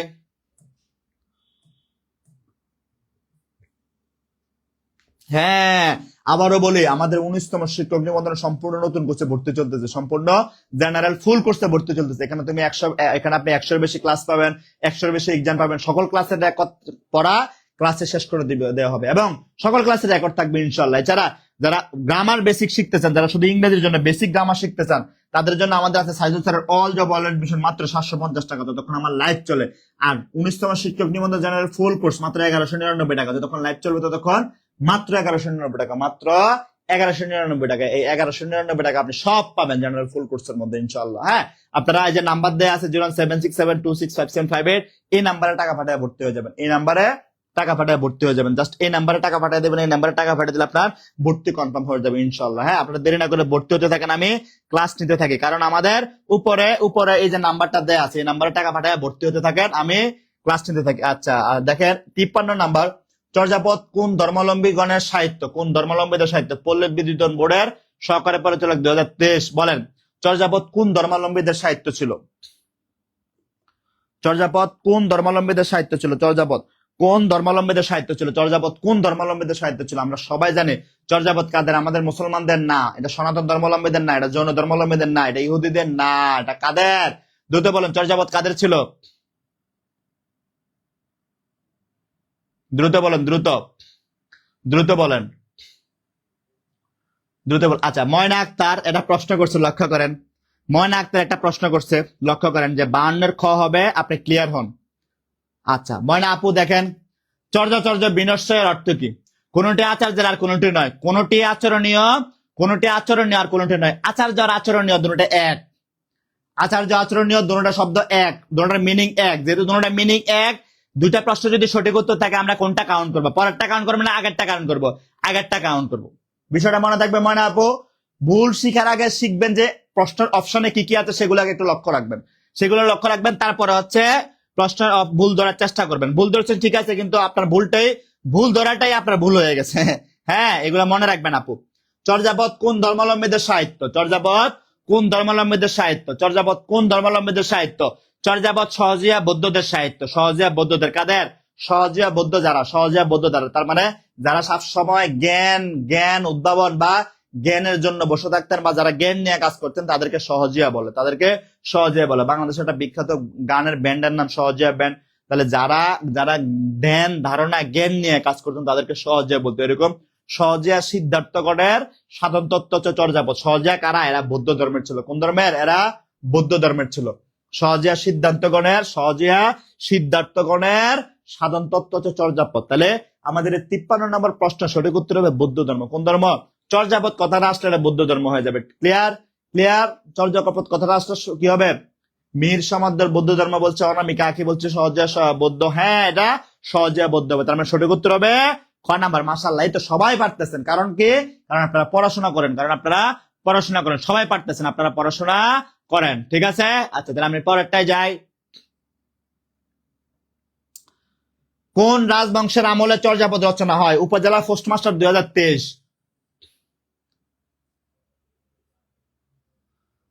রেজন আলী আমাদের শিখা হলো না। রেজন ভাই আসলে ব্যাপারটা দেখেন, আপনি একজনের ভুল ধরার আগে দেখবেন যে অপশনে আর কি আছে, আপনি এটা দেখতে হবে তো। হ্যাঁ, এটা দেখে যদি ধরেন আমি একটা অপশন বললাম, আপনি বললেন আর একটা, দেখেন এটার মানে কি, দুইটার মানে যদি সেম হয়, আমরা জানি একাধিক প্রশ্নের উত্তর যদি সেম হয় প্রথম যেটা আছে সেটা সঠিক উত্তর হবে। এটাই তো সঠিক, তাই না? তো উনি ওই প্রেক্ষিতে ভুল ধরছে। আমার কথা হচ্ছে ভুলটাই যদি ভুল হয়ে যায় তাহলে তো হলো না, সঠিকটা শিখবেন, সবগুলোর সঙ্গে কম্পেয়ার করে শিখবেন। যেমন ধরেন চর্যাপদ কোন রাজবংশের আমলে রচনা শুরু হয়? আমরা জানি পাল আমল কখন ছিল, সেন আমল কখন ছিল, মুঘল আমল কখন ছিল। দেখেন পাল আমল ছিল 700 থেকে, আমি এখানে লিখে দেই। দেখেন আপনি সবগুলো অপশন কম্পেয়ার করেন না, তাহলে তো আপনার সঠিকটা পেয়ে যাবেন। দেখেন পাল আমল ছিল কততে? পাল আমল ছিল 700 সালের দিকে, 700 থেকে 1200 পর্যন্ত, 1100 পর্যন্ত পালরা ছিল, তাই না? আচ্ছা এখন দেখেন 1101 থেকে 1204 পর্যন্ত ছিল সেন বংশ। ওই যে 700 থেকে 1100 পর্যন্ত পাল্লা ছিল, সেনরা এসে পাল্লা দৌড়াইছে। তাহলে 1101 থেকে সেন বংশ শুরু। 1204 সালে ইখতিয়ারউদ্দিন মোহাম্মদ বখতিয়ার খিলজি আসা সেনদের দৌড়াইছে, তখন মুসলমান শাসন শুরু হয়ে গেছে। মোগলরা কততে ছিল? মোগলরা এখানে 1604 সালে আসছে। 1604 সালে আসছে মোগলরা। সর্বশেষ কত ছিল? 1757 সাল পর্যন্ত মোগলরা ছিল আমাদের এই অঞ্চলে, তাই না? এটাই তো। তুর্কিরা কত ছিল? তুর্কিরা 1200 সালের দিকে আসছে, তাই না? 1250 বা ওই সময়টাতে আমাদের এখানে তুর্কিরা আসছে। ঠিক আছে, তাহলে দেখেন তো আমরা জানি চর্যাপদ কবে রচনা হয়েছে। আমরা কি জানি? আমরা জানি চর্যাপদ রচনা হয়েছে 700 থেকে বা 650 সাল থেকে 1200 পর্যন্ত। কোন কোন বইতে দেওয়া আছে 700 থেকে 1200 পর্যন্ত বা 700 থেকে 1200 পর্যন্ত। দেখেন তো 700 থেকে 1200 পর্যন্ত কোন পালাম, কোন আজমল আমল আছে? এটা আছে নাকি এটা আছে? তাহলে উত্তর হবে কি? পাল বংশ। তাহলে চর্যাপদ কোন আমলে শুরু হয়? পাল আমলে শুরু হয়। রিজন ভাই ব্যাপারটা বুঝছেন? আপনি যখন কম্পেয়ার করবেন সবগুলো অপশন তখন আপনি সঠিক উত্তর পেয়ে যাবেন। যখন কম্পেয়ার করবেন সবগুলো যখন কম্পেয়ার করবেন তখন সঠিক উত্তর পেয়ে যাবেন। এভাবে কম্পেয়ার করলে আপনি সঠিক উত্তর পেয়ে যাবেন ইনশাল্লাহ। মনে থাকবে কিনা বলেন? মনে থাকবে ইনশাল্লাহ? মনে থাকবে কিনা বলেন? ইনশাল্লাহ মনে থাকবে কিনা বলেন? মনে থাকবে কিনা? ক্লিয়ার? আচ্ছা আলহামদুলিল্লাহ। তাহলে আমরা পরের প্রশ্ন যাই, দেখি আমরা পরের প্রশ্ন কি আছে। ওকে, চর্যাপদ আবিষ্কৃত হয় কোথা থেকে? এটা সবাই পারার কথা, এটা বলেন। চর্যাপদ আবিষ্কৃত হয় কোথা থেকে? বলেন, চর্যাপদ আবিষ্কৃত হয় কোথা থেকে?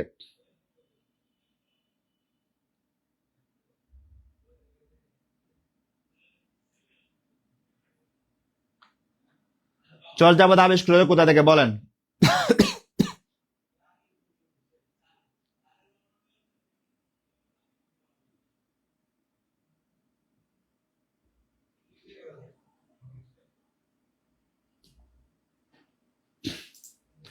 বলেন চর্যাপদ কোথা থেকে আবিষ্কৃত? দ্রুত দ্রুত বলেন।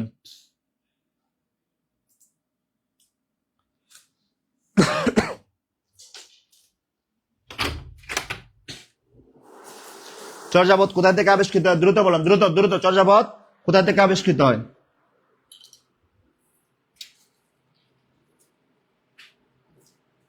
দ্রুত বলেন, দ্রুত। প্রশ্ন দেখলে ঘাবড়াইলে হবে না, মুখের মধ্যে টক আনলে হবে না, মুখের মধ্যে মিষ্টি রাখতে হবে। মুখের মধ্যে কি রাখতে হবে? মিষ্টি রাখতে হবে, ঘাবড়াইলে হবে না। দ্রুত বলেন চর্যাপদ কোথায় থেকে আবিষ্কৃত হয়? হ্যাঁ আমরা জানি কি? আমরা জানি 1907 সালে হরপ্রসাদ শাস্ত্রী। কে? হরপ্রসাদ শাস্ত্রী। কাকার নাম কি ছিল? দাদুর নাম কি ছিল? দাদুর নাম ছিল হরপ্রসাদ শাস্ত্রী।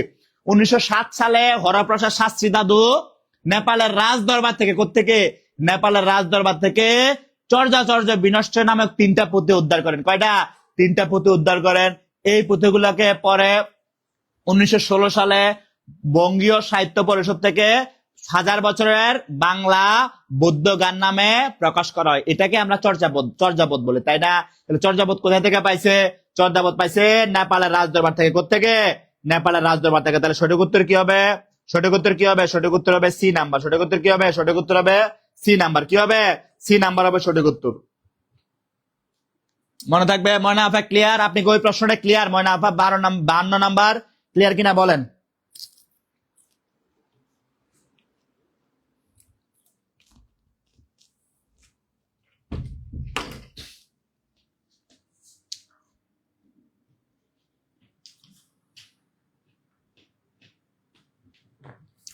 তাহলে ক্লিয়ার এটা?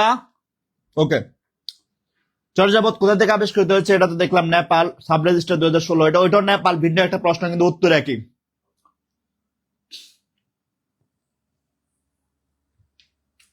জাকির হোসেন ভাই চর্যাপদ রাজদরবার থেকে উদ্ধার করে। চর্যাপদ রাজদরবার থেকে উদ্ধার করে দাদু হরপ্রসাদ শাস্ত্রী। আব্দুল হাকিম সাব্বির ভাই, রাগ করার কোনো কারণ নাই, ভুল হলে আমরা শুধরে দেবো ইনশাল্লাহ।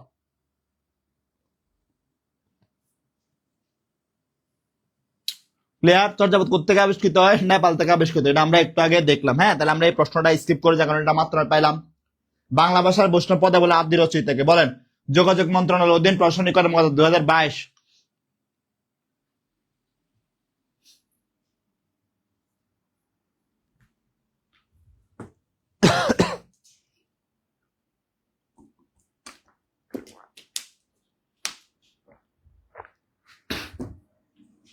কি বলছে?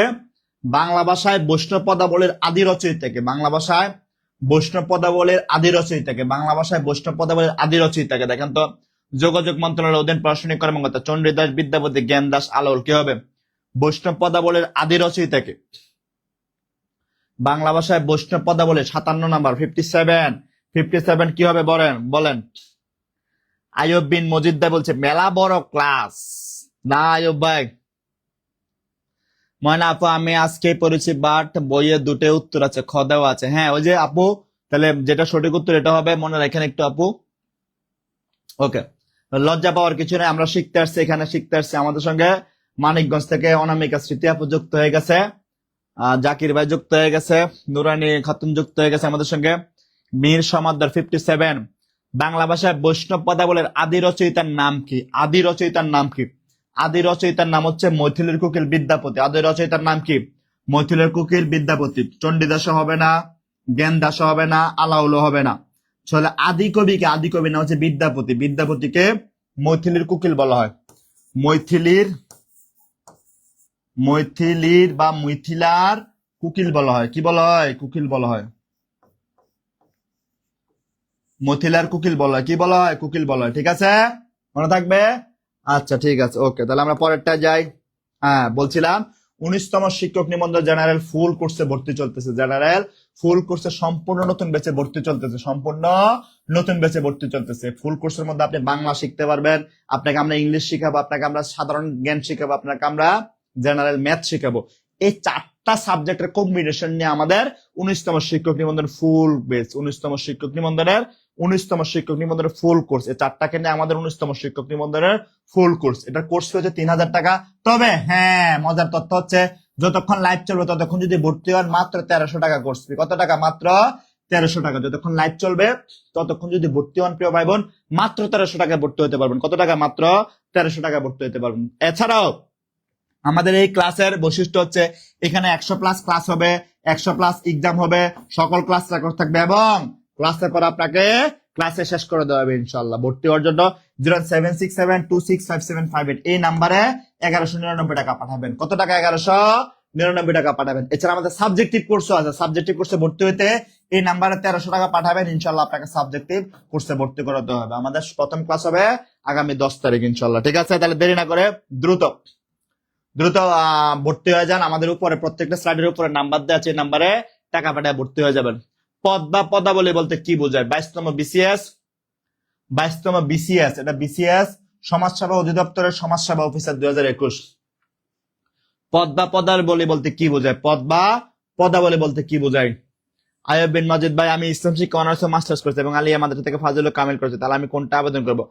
আয়ব বিন মজিদ ভাই, আপনার জন্য বেস্ট অপশন হচ্ছে ইসলাম শিক্ষা। ইসলাম শিক্ষা নিয়ে আবেদন করেন, ইসলাম শিক্ষা নিয়ে আবেদন করেন। আচ্ছা, ময়না আক্তার আপু বলছে আমার ভুল হয়েছে, ভুল বানানে ভুল করছে আপু, ভুল বানানে সবসময় রস্য উকার হবে।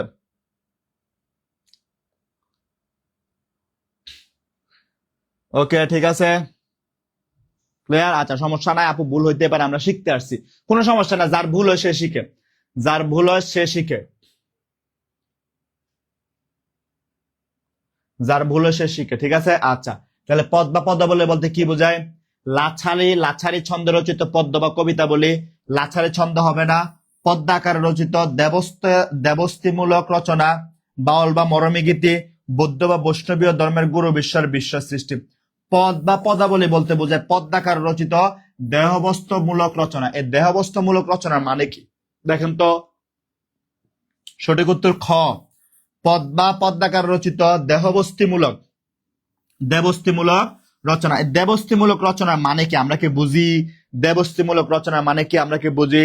দেবস্তিমূলক রচনার মানে হচ্ছে যেখানে প্রেম, যেখানে প্রেম, বিরহ, বিরহ, বিচ্ছেদ, যেখানে প্রেম বিরহ বিচ্ছেদ, যেখানে প্রেম বিরহ বিচ্ছেদ, যুদ্ধ, যুদ্ধ, জন্ম, সৃষ্টি, এগুলা নিয়ে যে পদের মধ্যে আলোচনা করা হয় তাকে আমরা দেবস্তিমূলক রচনা বলবো। তাদেরকে আমরা কি বলবো? দেবস্তিমূলক রচনা বলবো, তাদেরকে আমরা দেবস্তিমূলক রচনা বলবো। যারা জানেন না এটা একটা স্ক্রিনশট তুলে ফেলেন, যারা জানেন না তারা এটার একটা স্ক্রিনশট তুলে ফেলেন, যারা জানেন না তারা এটার একটা স্ক্রিনশট তুলে ফেলেন, যারা জানেন না তারা এটার একটা স্ক্রিনশট তুলে ফেলেন দ্রুত।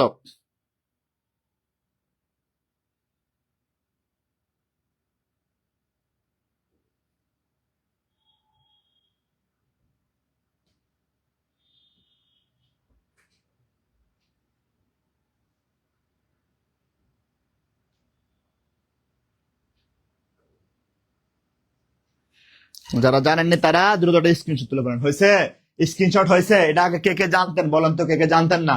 প্রেম বিরহ বিচ্ছেদ যুদ্ধ এগুলো নিয়ে যেটা লেখা হয়, এগুলো নিয়ে যেটা লেখা হবে সেটাকে বলবো দেবস্তিমূলক, ঠিক আছে? দেবস্তিমূলক। মনে থাকবে। তানিয়া নাসরিন, আমি কামিল পাশ করেছি হাদিস বিভাগ থেকে, এখন আমি কোন পদে আবেদন করবো? আপনি হাদিসে আবেদন করতে পারবেন। মাহফুজ আহমেদ, আসসালামু আলাইকুম স্যার, আমি ভর্তি হতে চাই ইসলাম শিক্ষা নিয়ে, ভর্তি হওয়া যাবে? হ্যাঁ মাহফুজ ভাইয়া, ওয়ালাইকুম আসসালাম। ইসলাম শিক্ষা নিয়ে ভর্তি হতে পারবেন।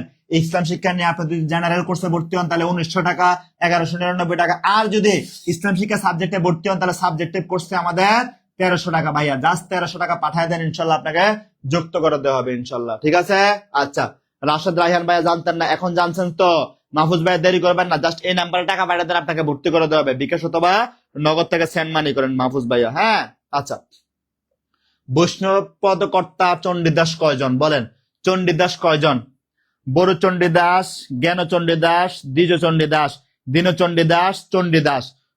বড় চণ্ডীদাস, শোনেন, বড় চণ্ডীদাস, আমি একটু লিখে দেই, আমি একটু লিখে দেই, তাহলে লক্ষ্য লক্ষ্য করেন, আমি একটু লিখে দেই, আমি একটু লিখে দেই, লক্ষ্য করেন। দেখেন, চণ্ডীদাস এক, বড় চণ্ডীদাস, বাবারে এটা তো মোটা কেন, লিপস্টিকটা আরো ছোট করে ফেলি। ওকে, এক বড় চণ্ডীদাস, বড়ে চণ্ডী দাস। দুই দ্বিজ চণ্ডী দাস। তিন জ্ঞান চণ্ডী দাস। চার দীন চণ্ডী দাস। পাঁচ শুধু চণ্ডী দাস।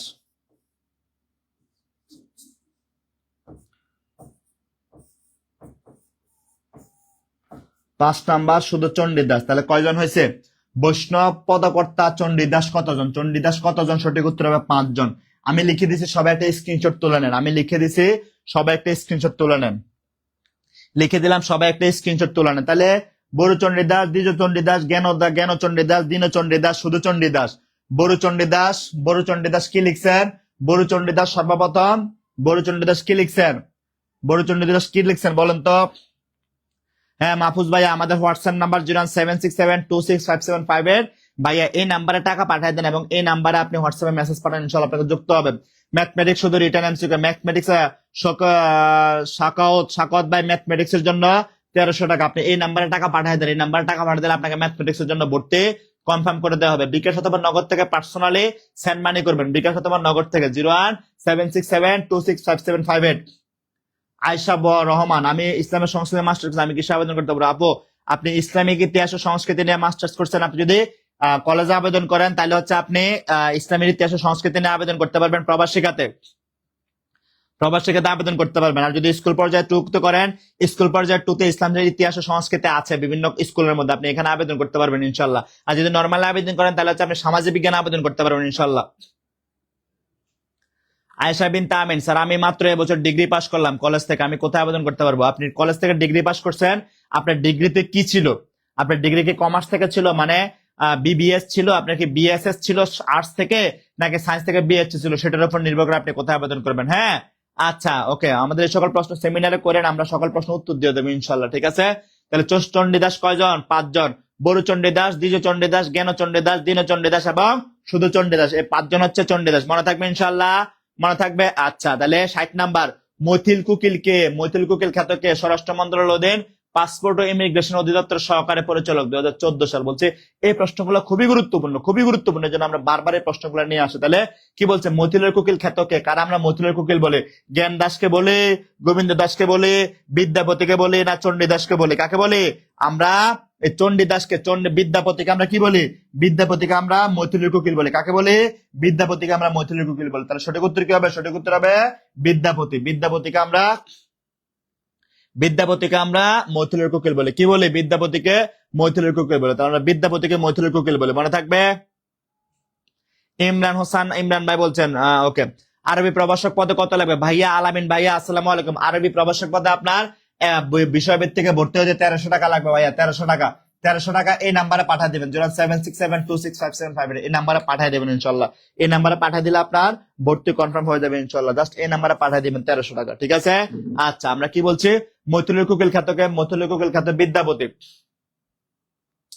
রোবেল আহমেদ, আমি রাষ্ট্রবিজ্ঞানের নিয়ে অনার্স মাস্টার্স করছি, আমি কোনটাতে আবেদন করবো? আপনি রাষ্ট্রবিজ্ঞানে আবেদন করবেন রোবেল ভাইয়া, রাষ্ট্রবিজ্ঞানে আবেদন করবেন। আমাদের রাষ্ট্রবিজ্ঞান সাবজেক্টিভ কোর্স আছে, কোর্স ফি মাত্র 1300 টাকা। এখানে আপনি রাষ্ট্রবিজ্ঞানের A to Z সাবজেক্টিভের জন্য 100% প্রিপারেশন নিয়ে পরীক্ষা হলে যাইতে পারবেন ইনশাল্লাহ। আপনাকে আমরা ওভাবে দক্ষ করে তুলবো ইনশাল্লাহ, এবং সকল ক্লাস রেকর্ড থাকবে। আমাদের ভর্তি ফি মাত্র 1300 টাকা, সাবজেক্টিভে রাষ্ট্রবিজ্ঞান ভর্তি ফি মাত্র 1300 টাকা ইনশাল্লাহ। হ্যাঁ আচ্ছা, তাহলে দেখেন মৈথিলের কুকিল খ্যাতকে বিদ্যাপতি, আমরা বিদ্যাপতিকে মৈথিলের কুকিল বলি। ওকে, তাহলে পরেরটা আসেন, কোন কবির উপাধি কবি কণ্ঠহার?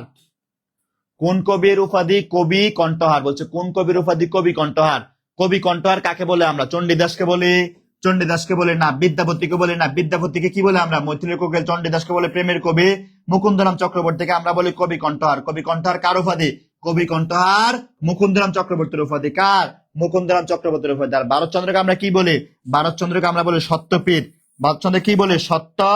সত্যপীর বলে, ওনাকে সত্যপীরের পাঁচালী রচয়িতা ভারতচন্দ্র। তাহলে সত্যপীর বলে আমরা ওনাকে, সত্যপীরের পাঁচালী বা সত্যপীর বলে ভারতচন্দ্র রায় গুণাকে। তাহলে সঠিকটা কি হবে? কবি কণ্ঠহার কার উপাধি? মুকুন্দরাম চক্রবর্তী। মুকুন্দরাম চক্রবর্তীর উপাধি হচ্ছে কবি কণ্ঠহার।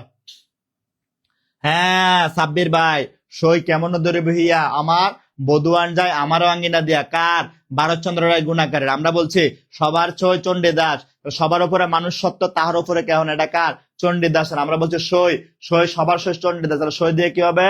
সই কেমন ধরে বহিয়া আমার বধুয়ান যায় আমারও আঙ্গিনা দেয়া। কার? এটাও চণ্ডী দাসের। আমরা কি বলছি?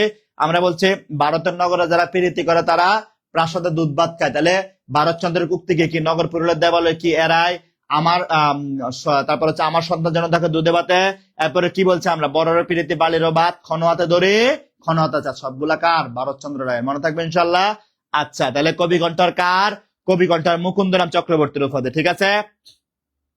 বিদ্যাপতি কোথাকার কবি ছিলেন?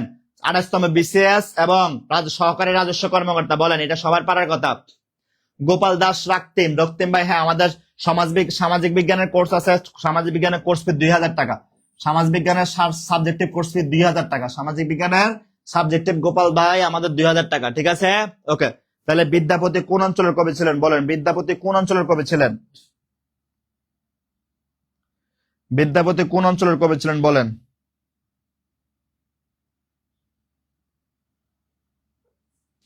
বিদ্যাপতি কোন অঞ্চলের কবি ছিলেন বলেন, দ্রুত বলেন। বিদ্যাপতি কোন অঞ্চলের কবি ছিলেন? বিদ্যাপতির কোন অঞ্চলের কবি ছিলেন বলেন। বলেন বিদ্যাপতি কোন অঞ্চলের কবি ছিলেন? বিদ্যাপতি বিদ্যাপতি কোন অঞ্চলের কবি ছিলেন বলেন। বিদ্যাপতি কোন অঞ্চলের কবি ছিলেন? বিদ্যাপতি কোন অঞ্চলের কবি ছিলেন? নবদ্বীপের কবি, বৃন্দাবনের কবি, বর্ধমানের কবি? না, বিদ্যাপতি মিথিলার কবি ছিলেন। ওনাকে আমরা মিথিলার কবি বিদ্যাপতি বলি। মিথিলার কবি বা মিথিলার কোকিল বা মৈথিলের কোকিল বলে আমরা কি বলি? মৈথিলার কোকিল। একটু আগে পাইছি মৈথিলার কোকিলকে। মৈথিলার কোকিল হচ্ছে বিদ্যাপতি। তাহলে মৈথিলা বা মিথিলা, মৈথিলার কোকিলকে বিদ্যাপতি, মৈথিলার কোকিলকে বিদ্যাপতিকে আমরা মৈথিলের কোকিল বলি। কি বলি? মৈথিলের কোকিল বলে। মনে থাকবে? ওকে, ঠিক আছে। তাহলে পরেরটা দেখে আমরা উপরে যে নাম্বার দেয়া আছে এই নাম্বারে টাকা পাঠিয়ে ভর্তি হতে পারবেন। জাস্ট এটাতে 19তম শিক্ষক নিবন্ধন জেনারেল ফুল কোর্সের জন্য মাত্র 1199 টাকা পাঠিয়ে দেন, ইনশাল্লাহ আপনাকে সম্পূর্ণ নতুন ব্যাচে যুক্ত করে দেওয়া হবে ইনশাল্লাহ।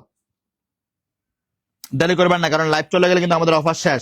লাইভ চলে গেলে আমাদের অফার শেষ। লাইভ চলে গেলে অফার শেষ। সুতরাং যা করবেন লাইভ চলাকালীন সময়ে করতে হবে। যা করবেন লাইভ চলাকালীন সময়ে করতে হবে। হ্যাঁ, আচ্ছা। বিদ্যাপতি কোন ভাষায় পদ রচনা করেন? সপ্তম বিজিএস প্রাথমিক পরীক্ষা 2012, পরিবেশ অধিদপ্তর সহকারী পরিচালক 2021 বলছে বিদ্যাপতি কোন ভাষায় পদ রচনা করেন? বিদ্যাপতি কোন ভাষায় পদ রচনা করেন? এটা সবার পারার কথা। বিদ্যাপতি কোন ভাষায় পদ রচনা করেন? এটা সবার পারার কথা। দ্রুত অ্যান্সার করেন, দ্রুত।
তাহলে কি বলছে, আমরা কি বলছে? বিদ্যাপতি কোন ভাষায় পদ রচনা করেন?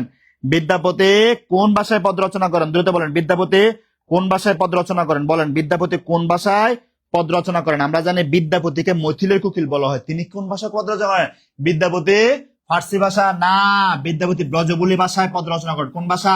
ব্রজবুলি ভাষা। মারাঠা হবে না, হিন্দি হবে না। সঠিক উত্তর কি হবে? সঠিক উত্তর হবে ব্রজবুলি ভাষা। দেখেন বিদ্যাপতি নিয়ে প্রতি বছর প্রশ্ন হয়, তার মানে আপনাদের 19তম শিক্ষা নিবন্ধনে বিদ্যাপতিও খুব দরকারি। বিদ্যাপতি খুবই দরকারি, কারণ এটা থেকে প্রতি বছরই প্রশ্ন, এটা থেকে প্রতি বছরই প্রশ্ন, এটা থেকে প্রতি বছরই প্রশ্ন হয়। এই বিদ্যাপতি থেকে প্রতি বছরই প্রশ্ন হয়। তাহলে উনি কোন ভাষায় পদ রচনা করেন? কোন ভাষায় পদ রচনা করেন? ব্রজবুলি ভাষায় পদ রচনা করেন। কোন ভাষায়? ব্রজবুলি ভাষায় রচনা করেন। কোন ভাষায়? ব্রজবুলি ভাষায়। ঠিক আছে। আচ্ছা, একজন কমেন্ট করেছে স্যার ব্রজবুলি বুঝান। ব্রজবুলি হচ্ছে বাংলা ভাষার মধ্যযুগের একটা শ্রেষ্ঠ ভাষা, যেটা যেটা মিথিলা ভাষা। মিথিলা একটা ভাষার নাম। বাংলা ভাষার একটা শ্রেণী হচ্ছে মিথিলা। মিথিলা যেমন আমরা বলি না অসামীয় একটা ভাষা, এরকম বাংলা ভাষার একটা শ্রেণী হচ্ছে মিথিলা। মিথিলা এবং বাংলা, মিথিলা প্লাস বাংলা যুক্ত হয়ে নতুন একটা ভাষা তৈরি হয়েছে, সেটার নাম ব্রজবুলি ভাষা। সেটার নাম ব্রজবুলি ভাষা। মিথিলা এবং বাংলা যুক্ত হয়ে নতুন একটা ভাষা তৈরি হয়েছে, সেটার নাম ব্রজবুলি ভাষা। সেটার নাম ব্রজবুলি ভাষা। মিথিলা আর ইমরান ভাই একটা রোমান্টিক কবিতা শুনতে চাই, ইনশাল্লাহ শোনাবো।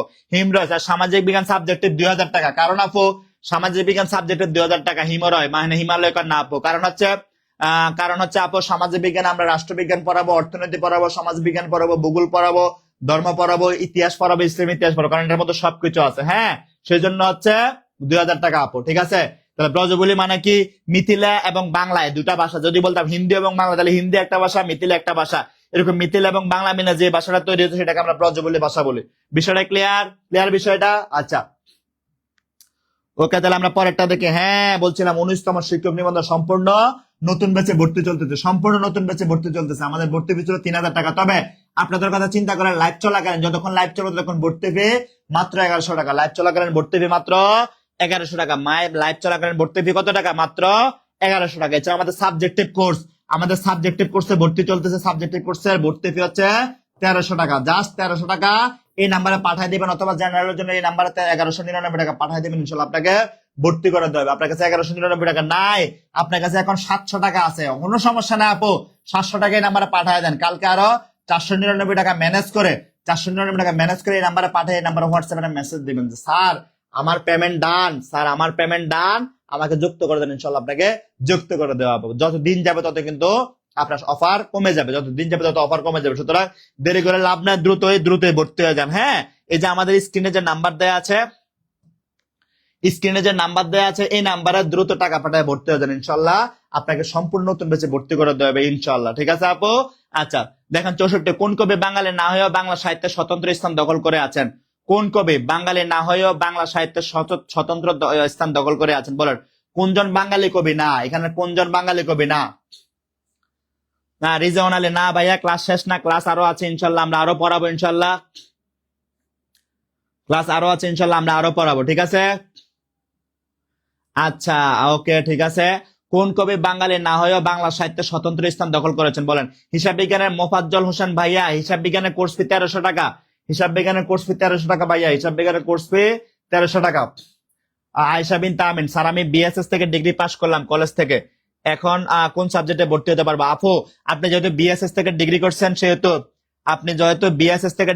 সেহেতু আপনার কোর্স ফি হচ্ছে সামাজিক, বিএসএস মানে সামাজিক বিজ্ঞান, আপনার 2000 টাকা কোর্স ফি আপু। কারণ এখানে আপনাকে ইকোনমিক্স পড়াইতে হবে, আমাদের আপনাকে পলিটিক্যাল সায়েন্স পড়াইতে হবে, আপনাকে হিস্ট্রি পড়াইতে হবে, আপনাকে ইসলামিক কালচার পড়াইতে হবে, আপনাকে ফিলোসফি পড়াইতে হবে, আপনাকে রিলিজিয়াস পড়াইতে হবে, আপনাকে জিওগ্রাফি পড়াইতে হবে, সবগুলো আপনাকে পড়াইতে হবে। সেজন্য অনেকগুলো কম্বিনেশন কম্বাইন, সেজন্য আপনাকে 2000 টাকা। আমাদের কোর্স ফি ছিল 5000 টাকা, আমরা আনছি 2000 টাকাতে। ঠিক আছে,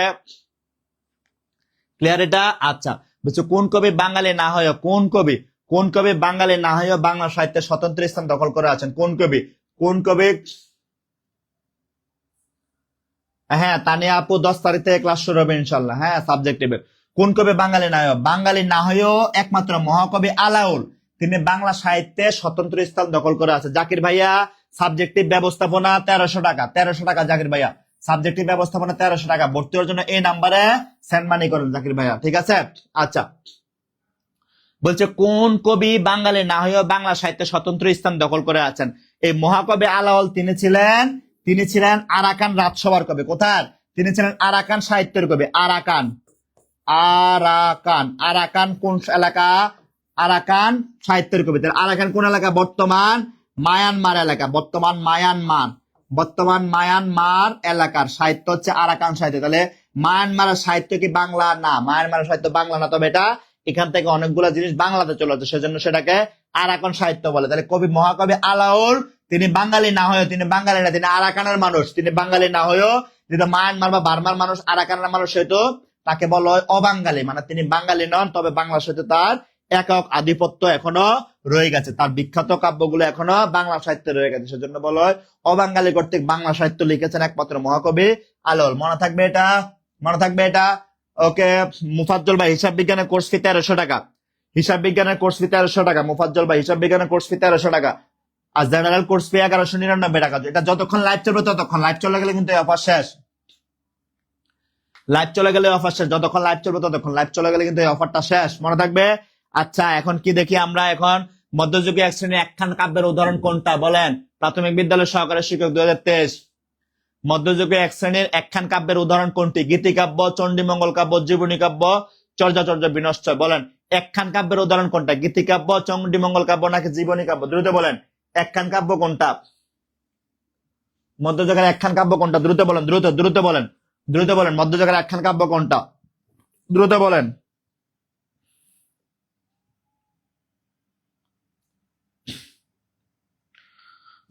মধ্যযুগের একখান কাব্য কোনটা?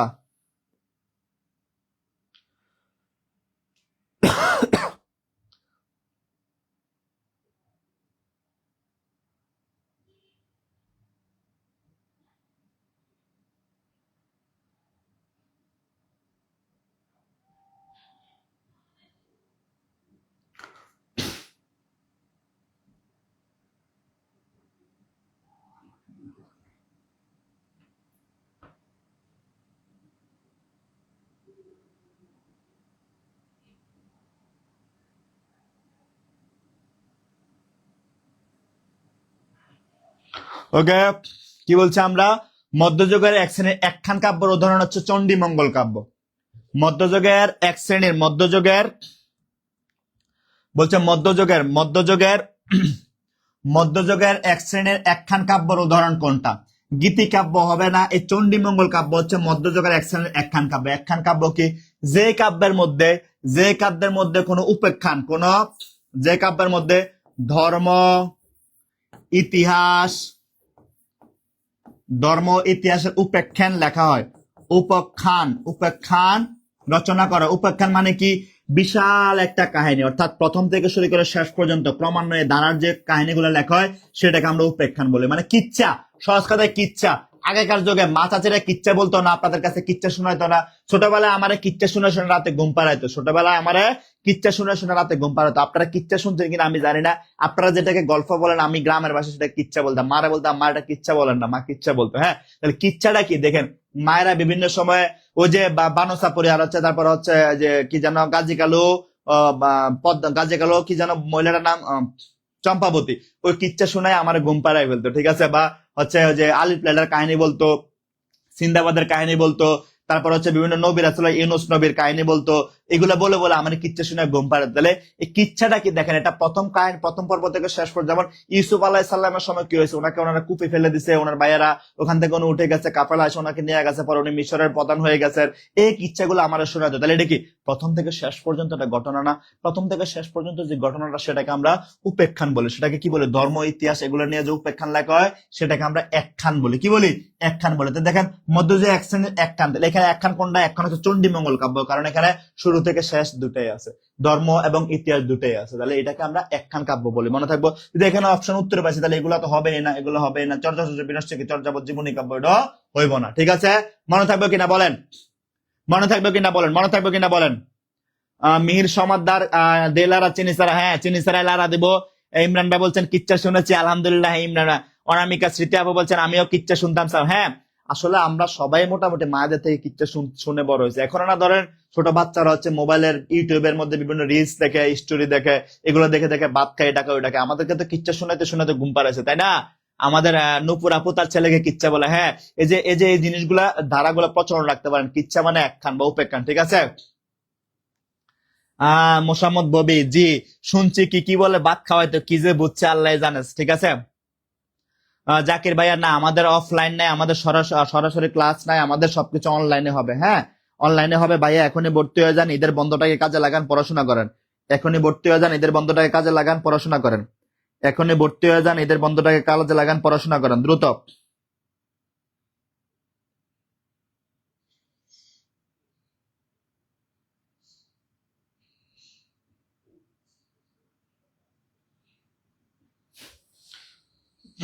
ঠিক আছে, ওকে। তাহলে ক্লিয়ার, এটা কিচ্ছাটা ক্লিয়ার। তাহলে আমরা পরেরটায় যাই।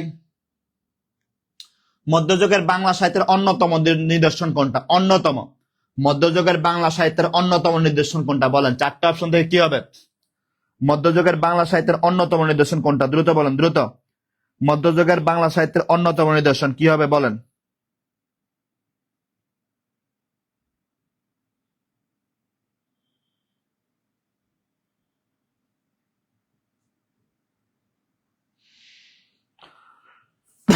দ্রুত বলেন। মধ্যযুগের ওকে, মণিমুক্তা, চণ্ডীমঙ্গল কাব্য। ওকে, চতুর্দশপদী কবিতা আমার শিপলি শেলফে মনে থাকবে ইনশাল্লাহ। হ্যাঁ, আমি আবারও বলি ভাইয়া, যতক্ষণ আমাদের লাইভ চলবে ততক্ষণই ভর্তিতে অফার আছে। 19তম শিক্ষক নিবন্ধন জেনারেল ফুল কোর্স লাইভ চলাকালীন ভর্তি 1199 টাকা, এবং সাবজেক্টের কোর্স লাইভ চলাকালীন ভর্তি 1300 টাকা। এছাড়া সাইদুল স্যারের অল জব অল অ্যাডমিশন, মাত্র 750 টাকা। সাইদুল স্যারের অল জব অল অ্যাডমিশন মাত্র 750 টাকা। বলছে কি, প্রশ্ন বলছে কি, মধ্যযুগের বাংলা সাহিত্যের অন্যতম নিদর্শন। আমরা এখানে দেখবো চারটা অপশন থেকে মধ্যযুগের অন্যতম বা ভালো কোনটা। দেখেন, চতুর্দশপদী কবিতা এটা হবে না, চর্যাপদ এটা প্রাচীন যুগের, ছোট গল্প এটা আধুনিক যুগের।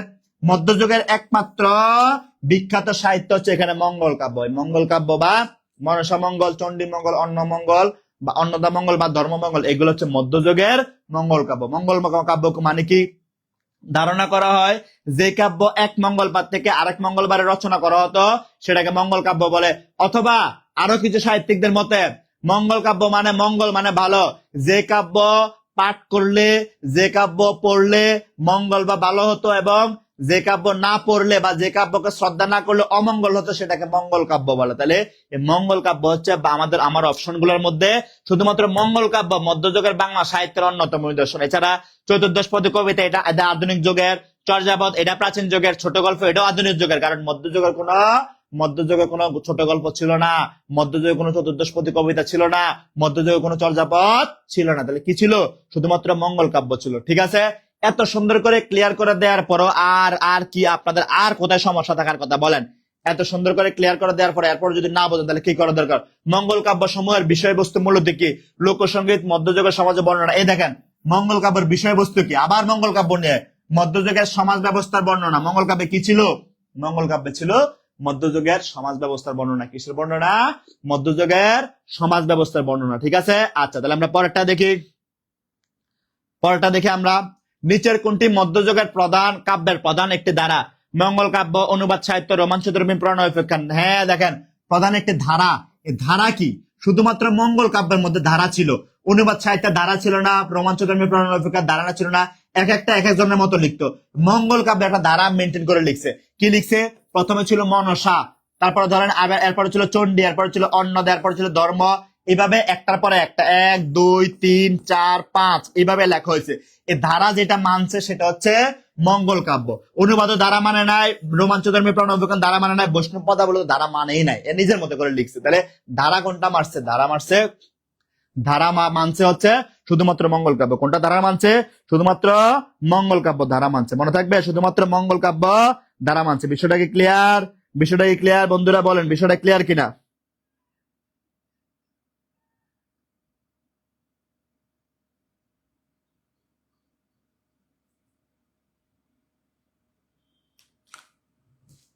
বিষয়টা ক্লিয়ার কিনা ভাইয়া বলেন?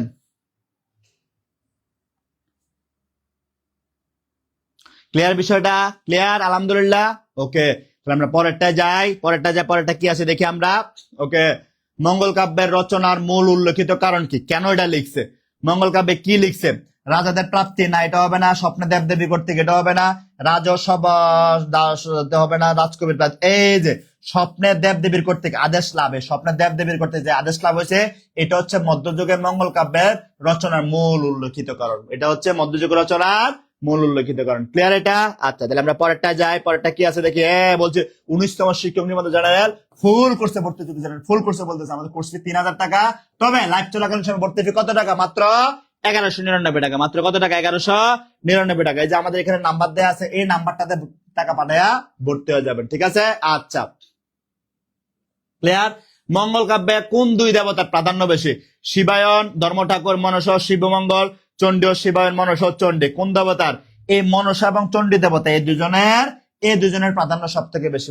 মঙ্গল কাব্যে মনসা এবং চণ্ডী এই দুজনের প্রাধান্য সব থেকে বেশি। মনসা দেবীর কথা আমরা জানি, মনসা এবং বেহুলা লক্ষিন্দর। আপনারা অনেকদিন আগে আপুরা স্টার জলসার মধ্যে বেহুলা লক্ষিন্দর সিরিজ দেখছেন, মানে সিরিয়াল দেখছেন। সেটা 2011 থেকে 13 সালের মধ্যে। ওই সময় স্টার জলসার মধ্যে যে বেহুলা লক্ষিন্দর সিরিয়াল দেখছেন, সেখানে ছিল মনসা দেবী ছিল। মনসা এবং চণ্ডী দুটো হচ্ছে মঙ্গল কাব্যের বিখ্যাত। হ্যাঁ, কোন মঙ্গল কাব্যে কয়টি অংশ থাকে? কোন মঙ্গল কাব্যে কয়টি অংশ থাকে বলেন? কোন মঙ্গল কাব্যে কয়টি অংশ থাকে? কোন মঙ্গল কাব্যে 5টি অংশ থাকে। কয়টা অংশ থাকে? 5টা অংশ থাকে। ঠিক আছে, কোন মঙ্গল কাব্যে 5টা অংশ থাকে। ক্লিয়ার? আচ্ছা, মহাকাব্যের প্রথম মহিলা কবিকে? এটা মহাকাব্য না মধ্যযুগ হবে? এটা মধ্যযুগ হবে। মধ্যযুগের প্রথম মহিলা কবিকে বলেন? মধ্যযুগের প্রথম মহিলা কবিকে? 35তম বিসিএস এর প্রশ্ন। মধ্যযুগের প্রথম মহিলা কবিকে বলেন?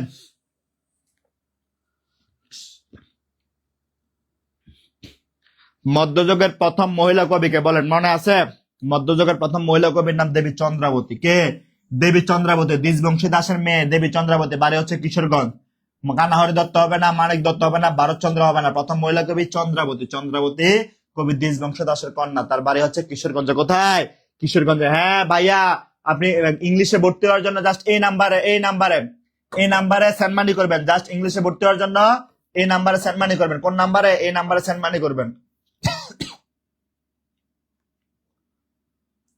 ইংলিশে ভর্তি হওয়ার জন্য জাস্ট এই নাম্বারে সেন্ড মানি করবেন, এই নাম্বারে এই যে 750 টাকা সেন্ড মানি করবেন যতক্ষণ লাইভ চলে। বিকাশ অথবা নগদ থেকে এই নাম্বারে 750 টাকা সেন্ড মানি করে এই নাম্বারে হোয়াটসঅ্যাপে মেসেজ দেন। মেসেজ দিলে আপনাকে সম্পূর্ণ নতুন কোর্সে ভর্তি করে দেওয়া হবে। এখানে আপনি 140টা ক্লাস পাবেন, 140টা ক্লাস পাবেন ইনশাল্লাহ, ঠিক আছে। মঙ্গল কাব্যের রচয়িতা নন ভারতচন্দ্র, অন্নদামঙ্গল, বরুদর চণ্ডী দাস, মুকুন্দরাম চক্রবর্তী, বিজয় গুপ্ত। বলেন মঙ্গল কাব্যের রচয়িতা নয় কে? বলেন মঙ্গল কাব্যের রচয়িতা নন কে? বলেন মঙ্গল কাব্যের রচয়িতা নন কে? প্রশ্নটা কি ছিল? মঙ্গল কাব্যের রচয়িতা নন কে? দ্রুত বলেন মঙ্গল কাব্যের রচয়িতা নন কে?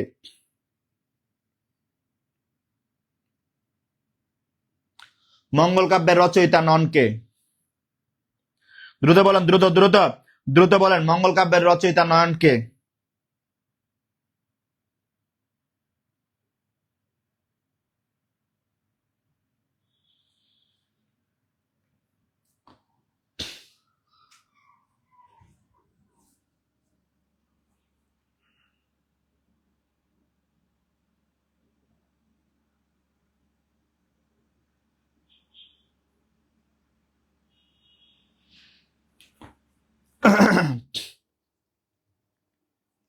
ক্লিয়ার এটা? হ্যাঁ ভাইয়া টাকা পাঠায় দেন, টাকা পাঠায় দেন, টাকা পাঠায় দেন।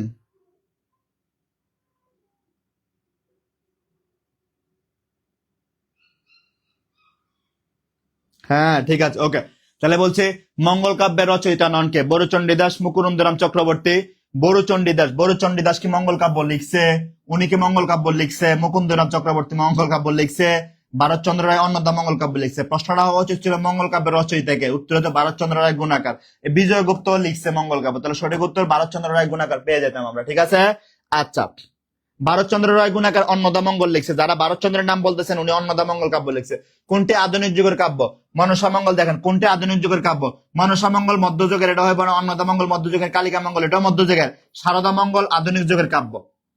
সারদা মঙ্গল আধুনিক যুগের কাব্য। এটা একটা কবিতা, কবিতার বই, এটা একটা কবিতা গ্রন্থ, কবিতা গ্রন্থ, এটা একটা কবিতা গ্রন্থ। সারদা মঙ্গল কাব্য একটা কবিতা গ্রন্থ। এটা হবে না, এটা হবে না, এটা হবে না, সঠিক উত্তর হবে এটা, মনে থাকবে। আচ্ছা তাহলে আমরা পরেরটা দেখি। চৈতন্য জীবনী কাব্যের শ্রেষ্ঠ কবিকে? কৃষ্ণদাস কবিরাজকে চৈতন্য জীবনী কাব্যের শ্রেষ্ঠ কবি বলা হয়। কৃষ্ণদাস কবিরাজকে চৈতন্য জীবনী কাব্যের শ্রেষ্ঠ কবি বলা হয়। জয়ানন্দ হবে না, জয়ানন্দ হচ্ছে ওই যে মধ্যযুগের ময়মনসিংহ গীতিকার মধ্যে ছিল, চন্দ্রাবতীর বয়ফ্রেন্ড। বৃন্দাবন দাস হবে না, কবি পরমানন্দ হবে না, তাহলে সঠিক হবে কৃষ্ণদাস কবিরাজ। জীবনী চরিত্র চৈতন্য জীবনী কালের শ্রেষ্ঠ কবি কৃষ্ণদাস কবিরাজ, ঠিক আছে। চৈতন্যদেবের জীবন ভিত্তিক প্রথম কাহিনী কাব্য কে রচনা করেন? প্রথম কাহিনী কাব্য রচনা করেন লোচন দাস। প্রথম কাহিনী কাব্য রচনা করেন কে? লোচন দাস। চৈতন্যদেবের জীবনী ভিত্তিক প্রথম কাহিনী কাব্য কে রচনা করেন? লোচন দাস রচনা করেন। কে রচনা করেন? লোচন দাস রচনা করেন, ঠিক আছে। আচ্ছা তাহলে আমরা পরেরটা দেখি। হ্যাঁ বলছিলাম 19তম শিক্ষক নিবন্ধন জেনারেল ফুল কোর্সে ভর্তি চলতেছে। জাস্ট এই নাম্বারে টাকা পাঠাতে ভর্তি হতে পারবেন, এই নাম্বারে। আচ্ছা তারপরটা দেখি।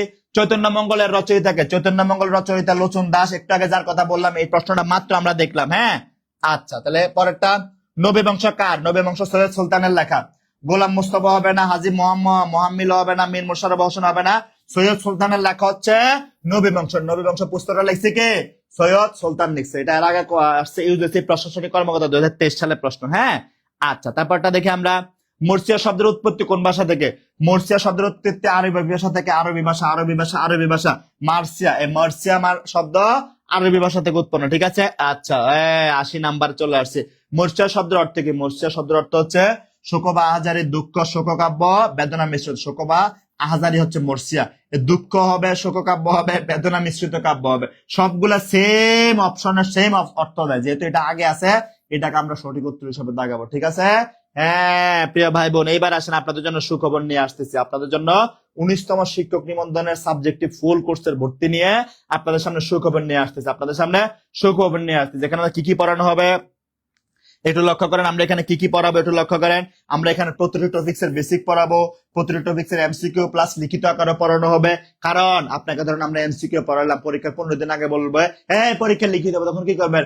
বলবেন হায় আল্লাহ খালাদ আমি কি করলাম। এই হায় আল্লাহ খালাদ না করার জন্য, আফসোস না করার জন্য আমরা আপনাকে এমসিকিউ পড়াবো, লিখিত পড়াবো, এমসিকিউ পড়াবো, লিখিত পড়াবো, ঠিক আছে। সকল ক্লাসের পড়া ক্লাসে শেষ করে দেওয়া হবে এবং সকল ক্লাসের আপনাকে পিডিএফ নোট দেওয়া হবে। আমাদের প্রথম ক্লাস হবে 10 মার্চ থেকে সম্পূর্ণ নতুন বেসের প্রথম ক্লাস শুরু হবে। সুতরাং প্রিয় ভাই বোন, দেরি আর করেন না, সময় আর নাই, যা করার দ্রুত করবেন। হ্যাঁ, কিভাবে ভর্তি হবেন, যারা প্রশ্ন করতেছেন কিভাবে ভর্তি হবেন, এই যে আসেন আমরা ভর্তি নিয়ে কথা বলবো এখন। দেখেন, 19তম শিক্ষক নিবন্ধন সাবজেক্টিভ ফুল কোর্স ভর্তি ফি ছিল 2600 টাকা। তবে আপনাদের কথা চিন্তা করে আমরা মাত্র 50% ডিসকাউন্ট দিয়ে মাত্র ভর্তি ফি রাখছি 1300 টাকা। কত টাকা? 1300 টাকায় ভর্তি রাখছি। কত টাকা? 1300 টাকা ভর্তি ফি রাখছি। এখানে টপিক ভিত্তিক ক্লাসের পিডিএফ প্রদান করা হবে, সকল ক্লাসের রেকর্ড থাকবে এবং ক্লাসের পড়া ক্লাসে শেষ করে দেওয়া হবে। সকল ক্লাসের রেকর্ড থাকবে এবং ক্লাসের পড়া ক্লাসে শেষ করে দেওয়া হবে ইনশাল্লাহ। ক্লাসের পড়া কিসে শেষ করে দেওয়া হবে? ক্লাসের পড়া ইনশাল্লাহ ক্লাসে শেষ করে দেওয়া হবে। ক্লাসের পড়া ক্লাসে শেষ করে দেওয়া হবে ইনশাল্লাহ। তাই আপনাকে আর অতিরিক্ত কোনো কিছু নিয়ে টেনশন করতে হবে না। আপনি ক্লাসের পড়া ইনশাল্লাহ ক্লাসে শেষ করে ফেলতে পারবেন। ক্লাসের পড়া ইনশাল্লাহ ক্লাসে শেষ করে ফেলতে পারবেন। ঠিক আছে? হ্যাঁ প্রিয় ভাই বোন, আরো মজার তথ্য হচ্ছে আপনার সকল ক্লাস রেকর্ড থাকবে। সকল ক্লাস রেকর্ড থাকবে, কারণ আপনি এখন ব্যস্ত, ক্লাস করতে পারতেছেন, একটু পরে আবার ক্লাস করবেন। আপনার ভর্তি ফি ছিল 2600 টাকা। তবে আপনার জন্য আমরা মাত্র 1300 টাকায় ভর্তি নিচ্ছি। মাত্র 1300 টাকা। আপনার কাছে 1300 টাকা নাই, আপনার কাছে 800 আছে, কোনো সমস্যা নেই। 800 এখন পাঠায় দেন, এই নাম্বারে 800 টাকা এখন পাঠায় দেন। বাকি কত থাকে? 1300 থেকে 800 চলে গেলে কত থাকে? আরো থাকে 600 টাকা। কত থাকে? আরো থাকে 500 টাকা। ঠিক আছে? এই 500 টাকা আপনি সকালবেলা যখন বিকেল দোকানে যাবেন, নতুন করে আবার লোড করে এই নাম্বারে 500 টাকা পাঠিয়ে দিন ইনশাল্লাহ। 500 টাকা পাঠিয়ে দিলে আপনার ভর্তি কনফার্ম হয়ে যাবে, দেরি করবেন না। এছাড়া যারা ইংরেজিতে দুর্বল তারা এই রোজার মাসে আপনারা 20 জন 15 জন 10 জনকে ইংরেজি প্রাইভেট পড়ে ভালো টাকা কামাই করতে পারতেন। আপনি অনলাইনে একটা পেজ খুলে ইংরেজি পড়ে ভালো টাকা কামাই করতে পারবেন। এভাবে ধীরে ধীরে কিন্তু মানুষ ওঠে, তাহলে আপনার কি দরকার? ইংরেজি বেসিকটাকে স্ট্রং করা দরকার।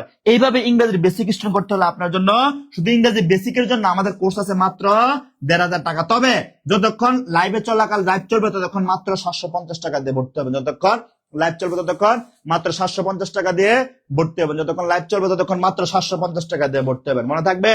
হ্যাঁ হ্যাঁ ভাইয়া, ভর্তি হওয়ার জন্য জাস্ট এই নাম্বারে টাকা পাঠিয়ে দেন। এই নাম্বারে টাকা পাঠিয়ে, এই নাম্বার এটা আমাদের হটলাইন নাম্বার, এটাতে হোয়াটসঅ্যাপে মেসেজ পাঠাবেন। এই নাম্বারে টাকা পাঠিয়ে এটাতে হোয়াটসঅ্যাপে মেসেজ পাঠাবেন। দেখেন, আপনাকে আমরা শিক্ষক নিবন্ধনে একটা ভালো প্রস্তুতি দেবো। কিভাবে একটা ভালো প্রস্তুতি দেবো?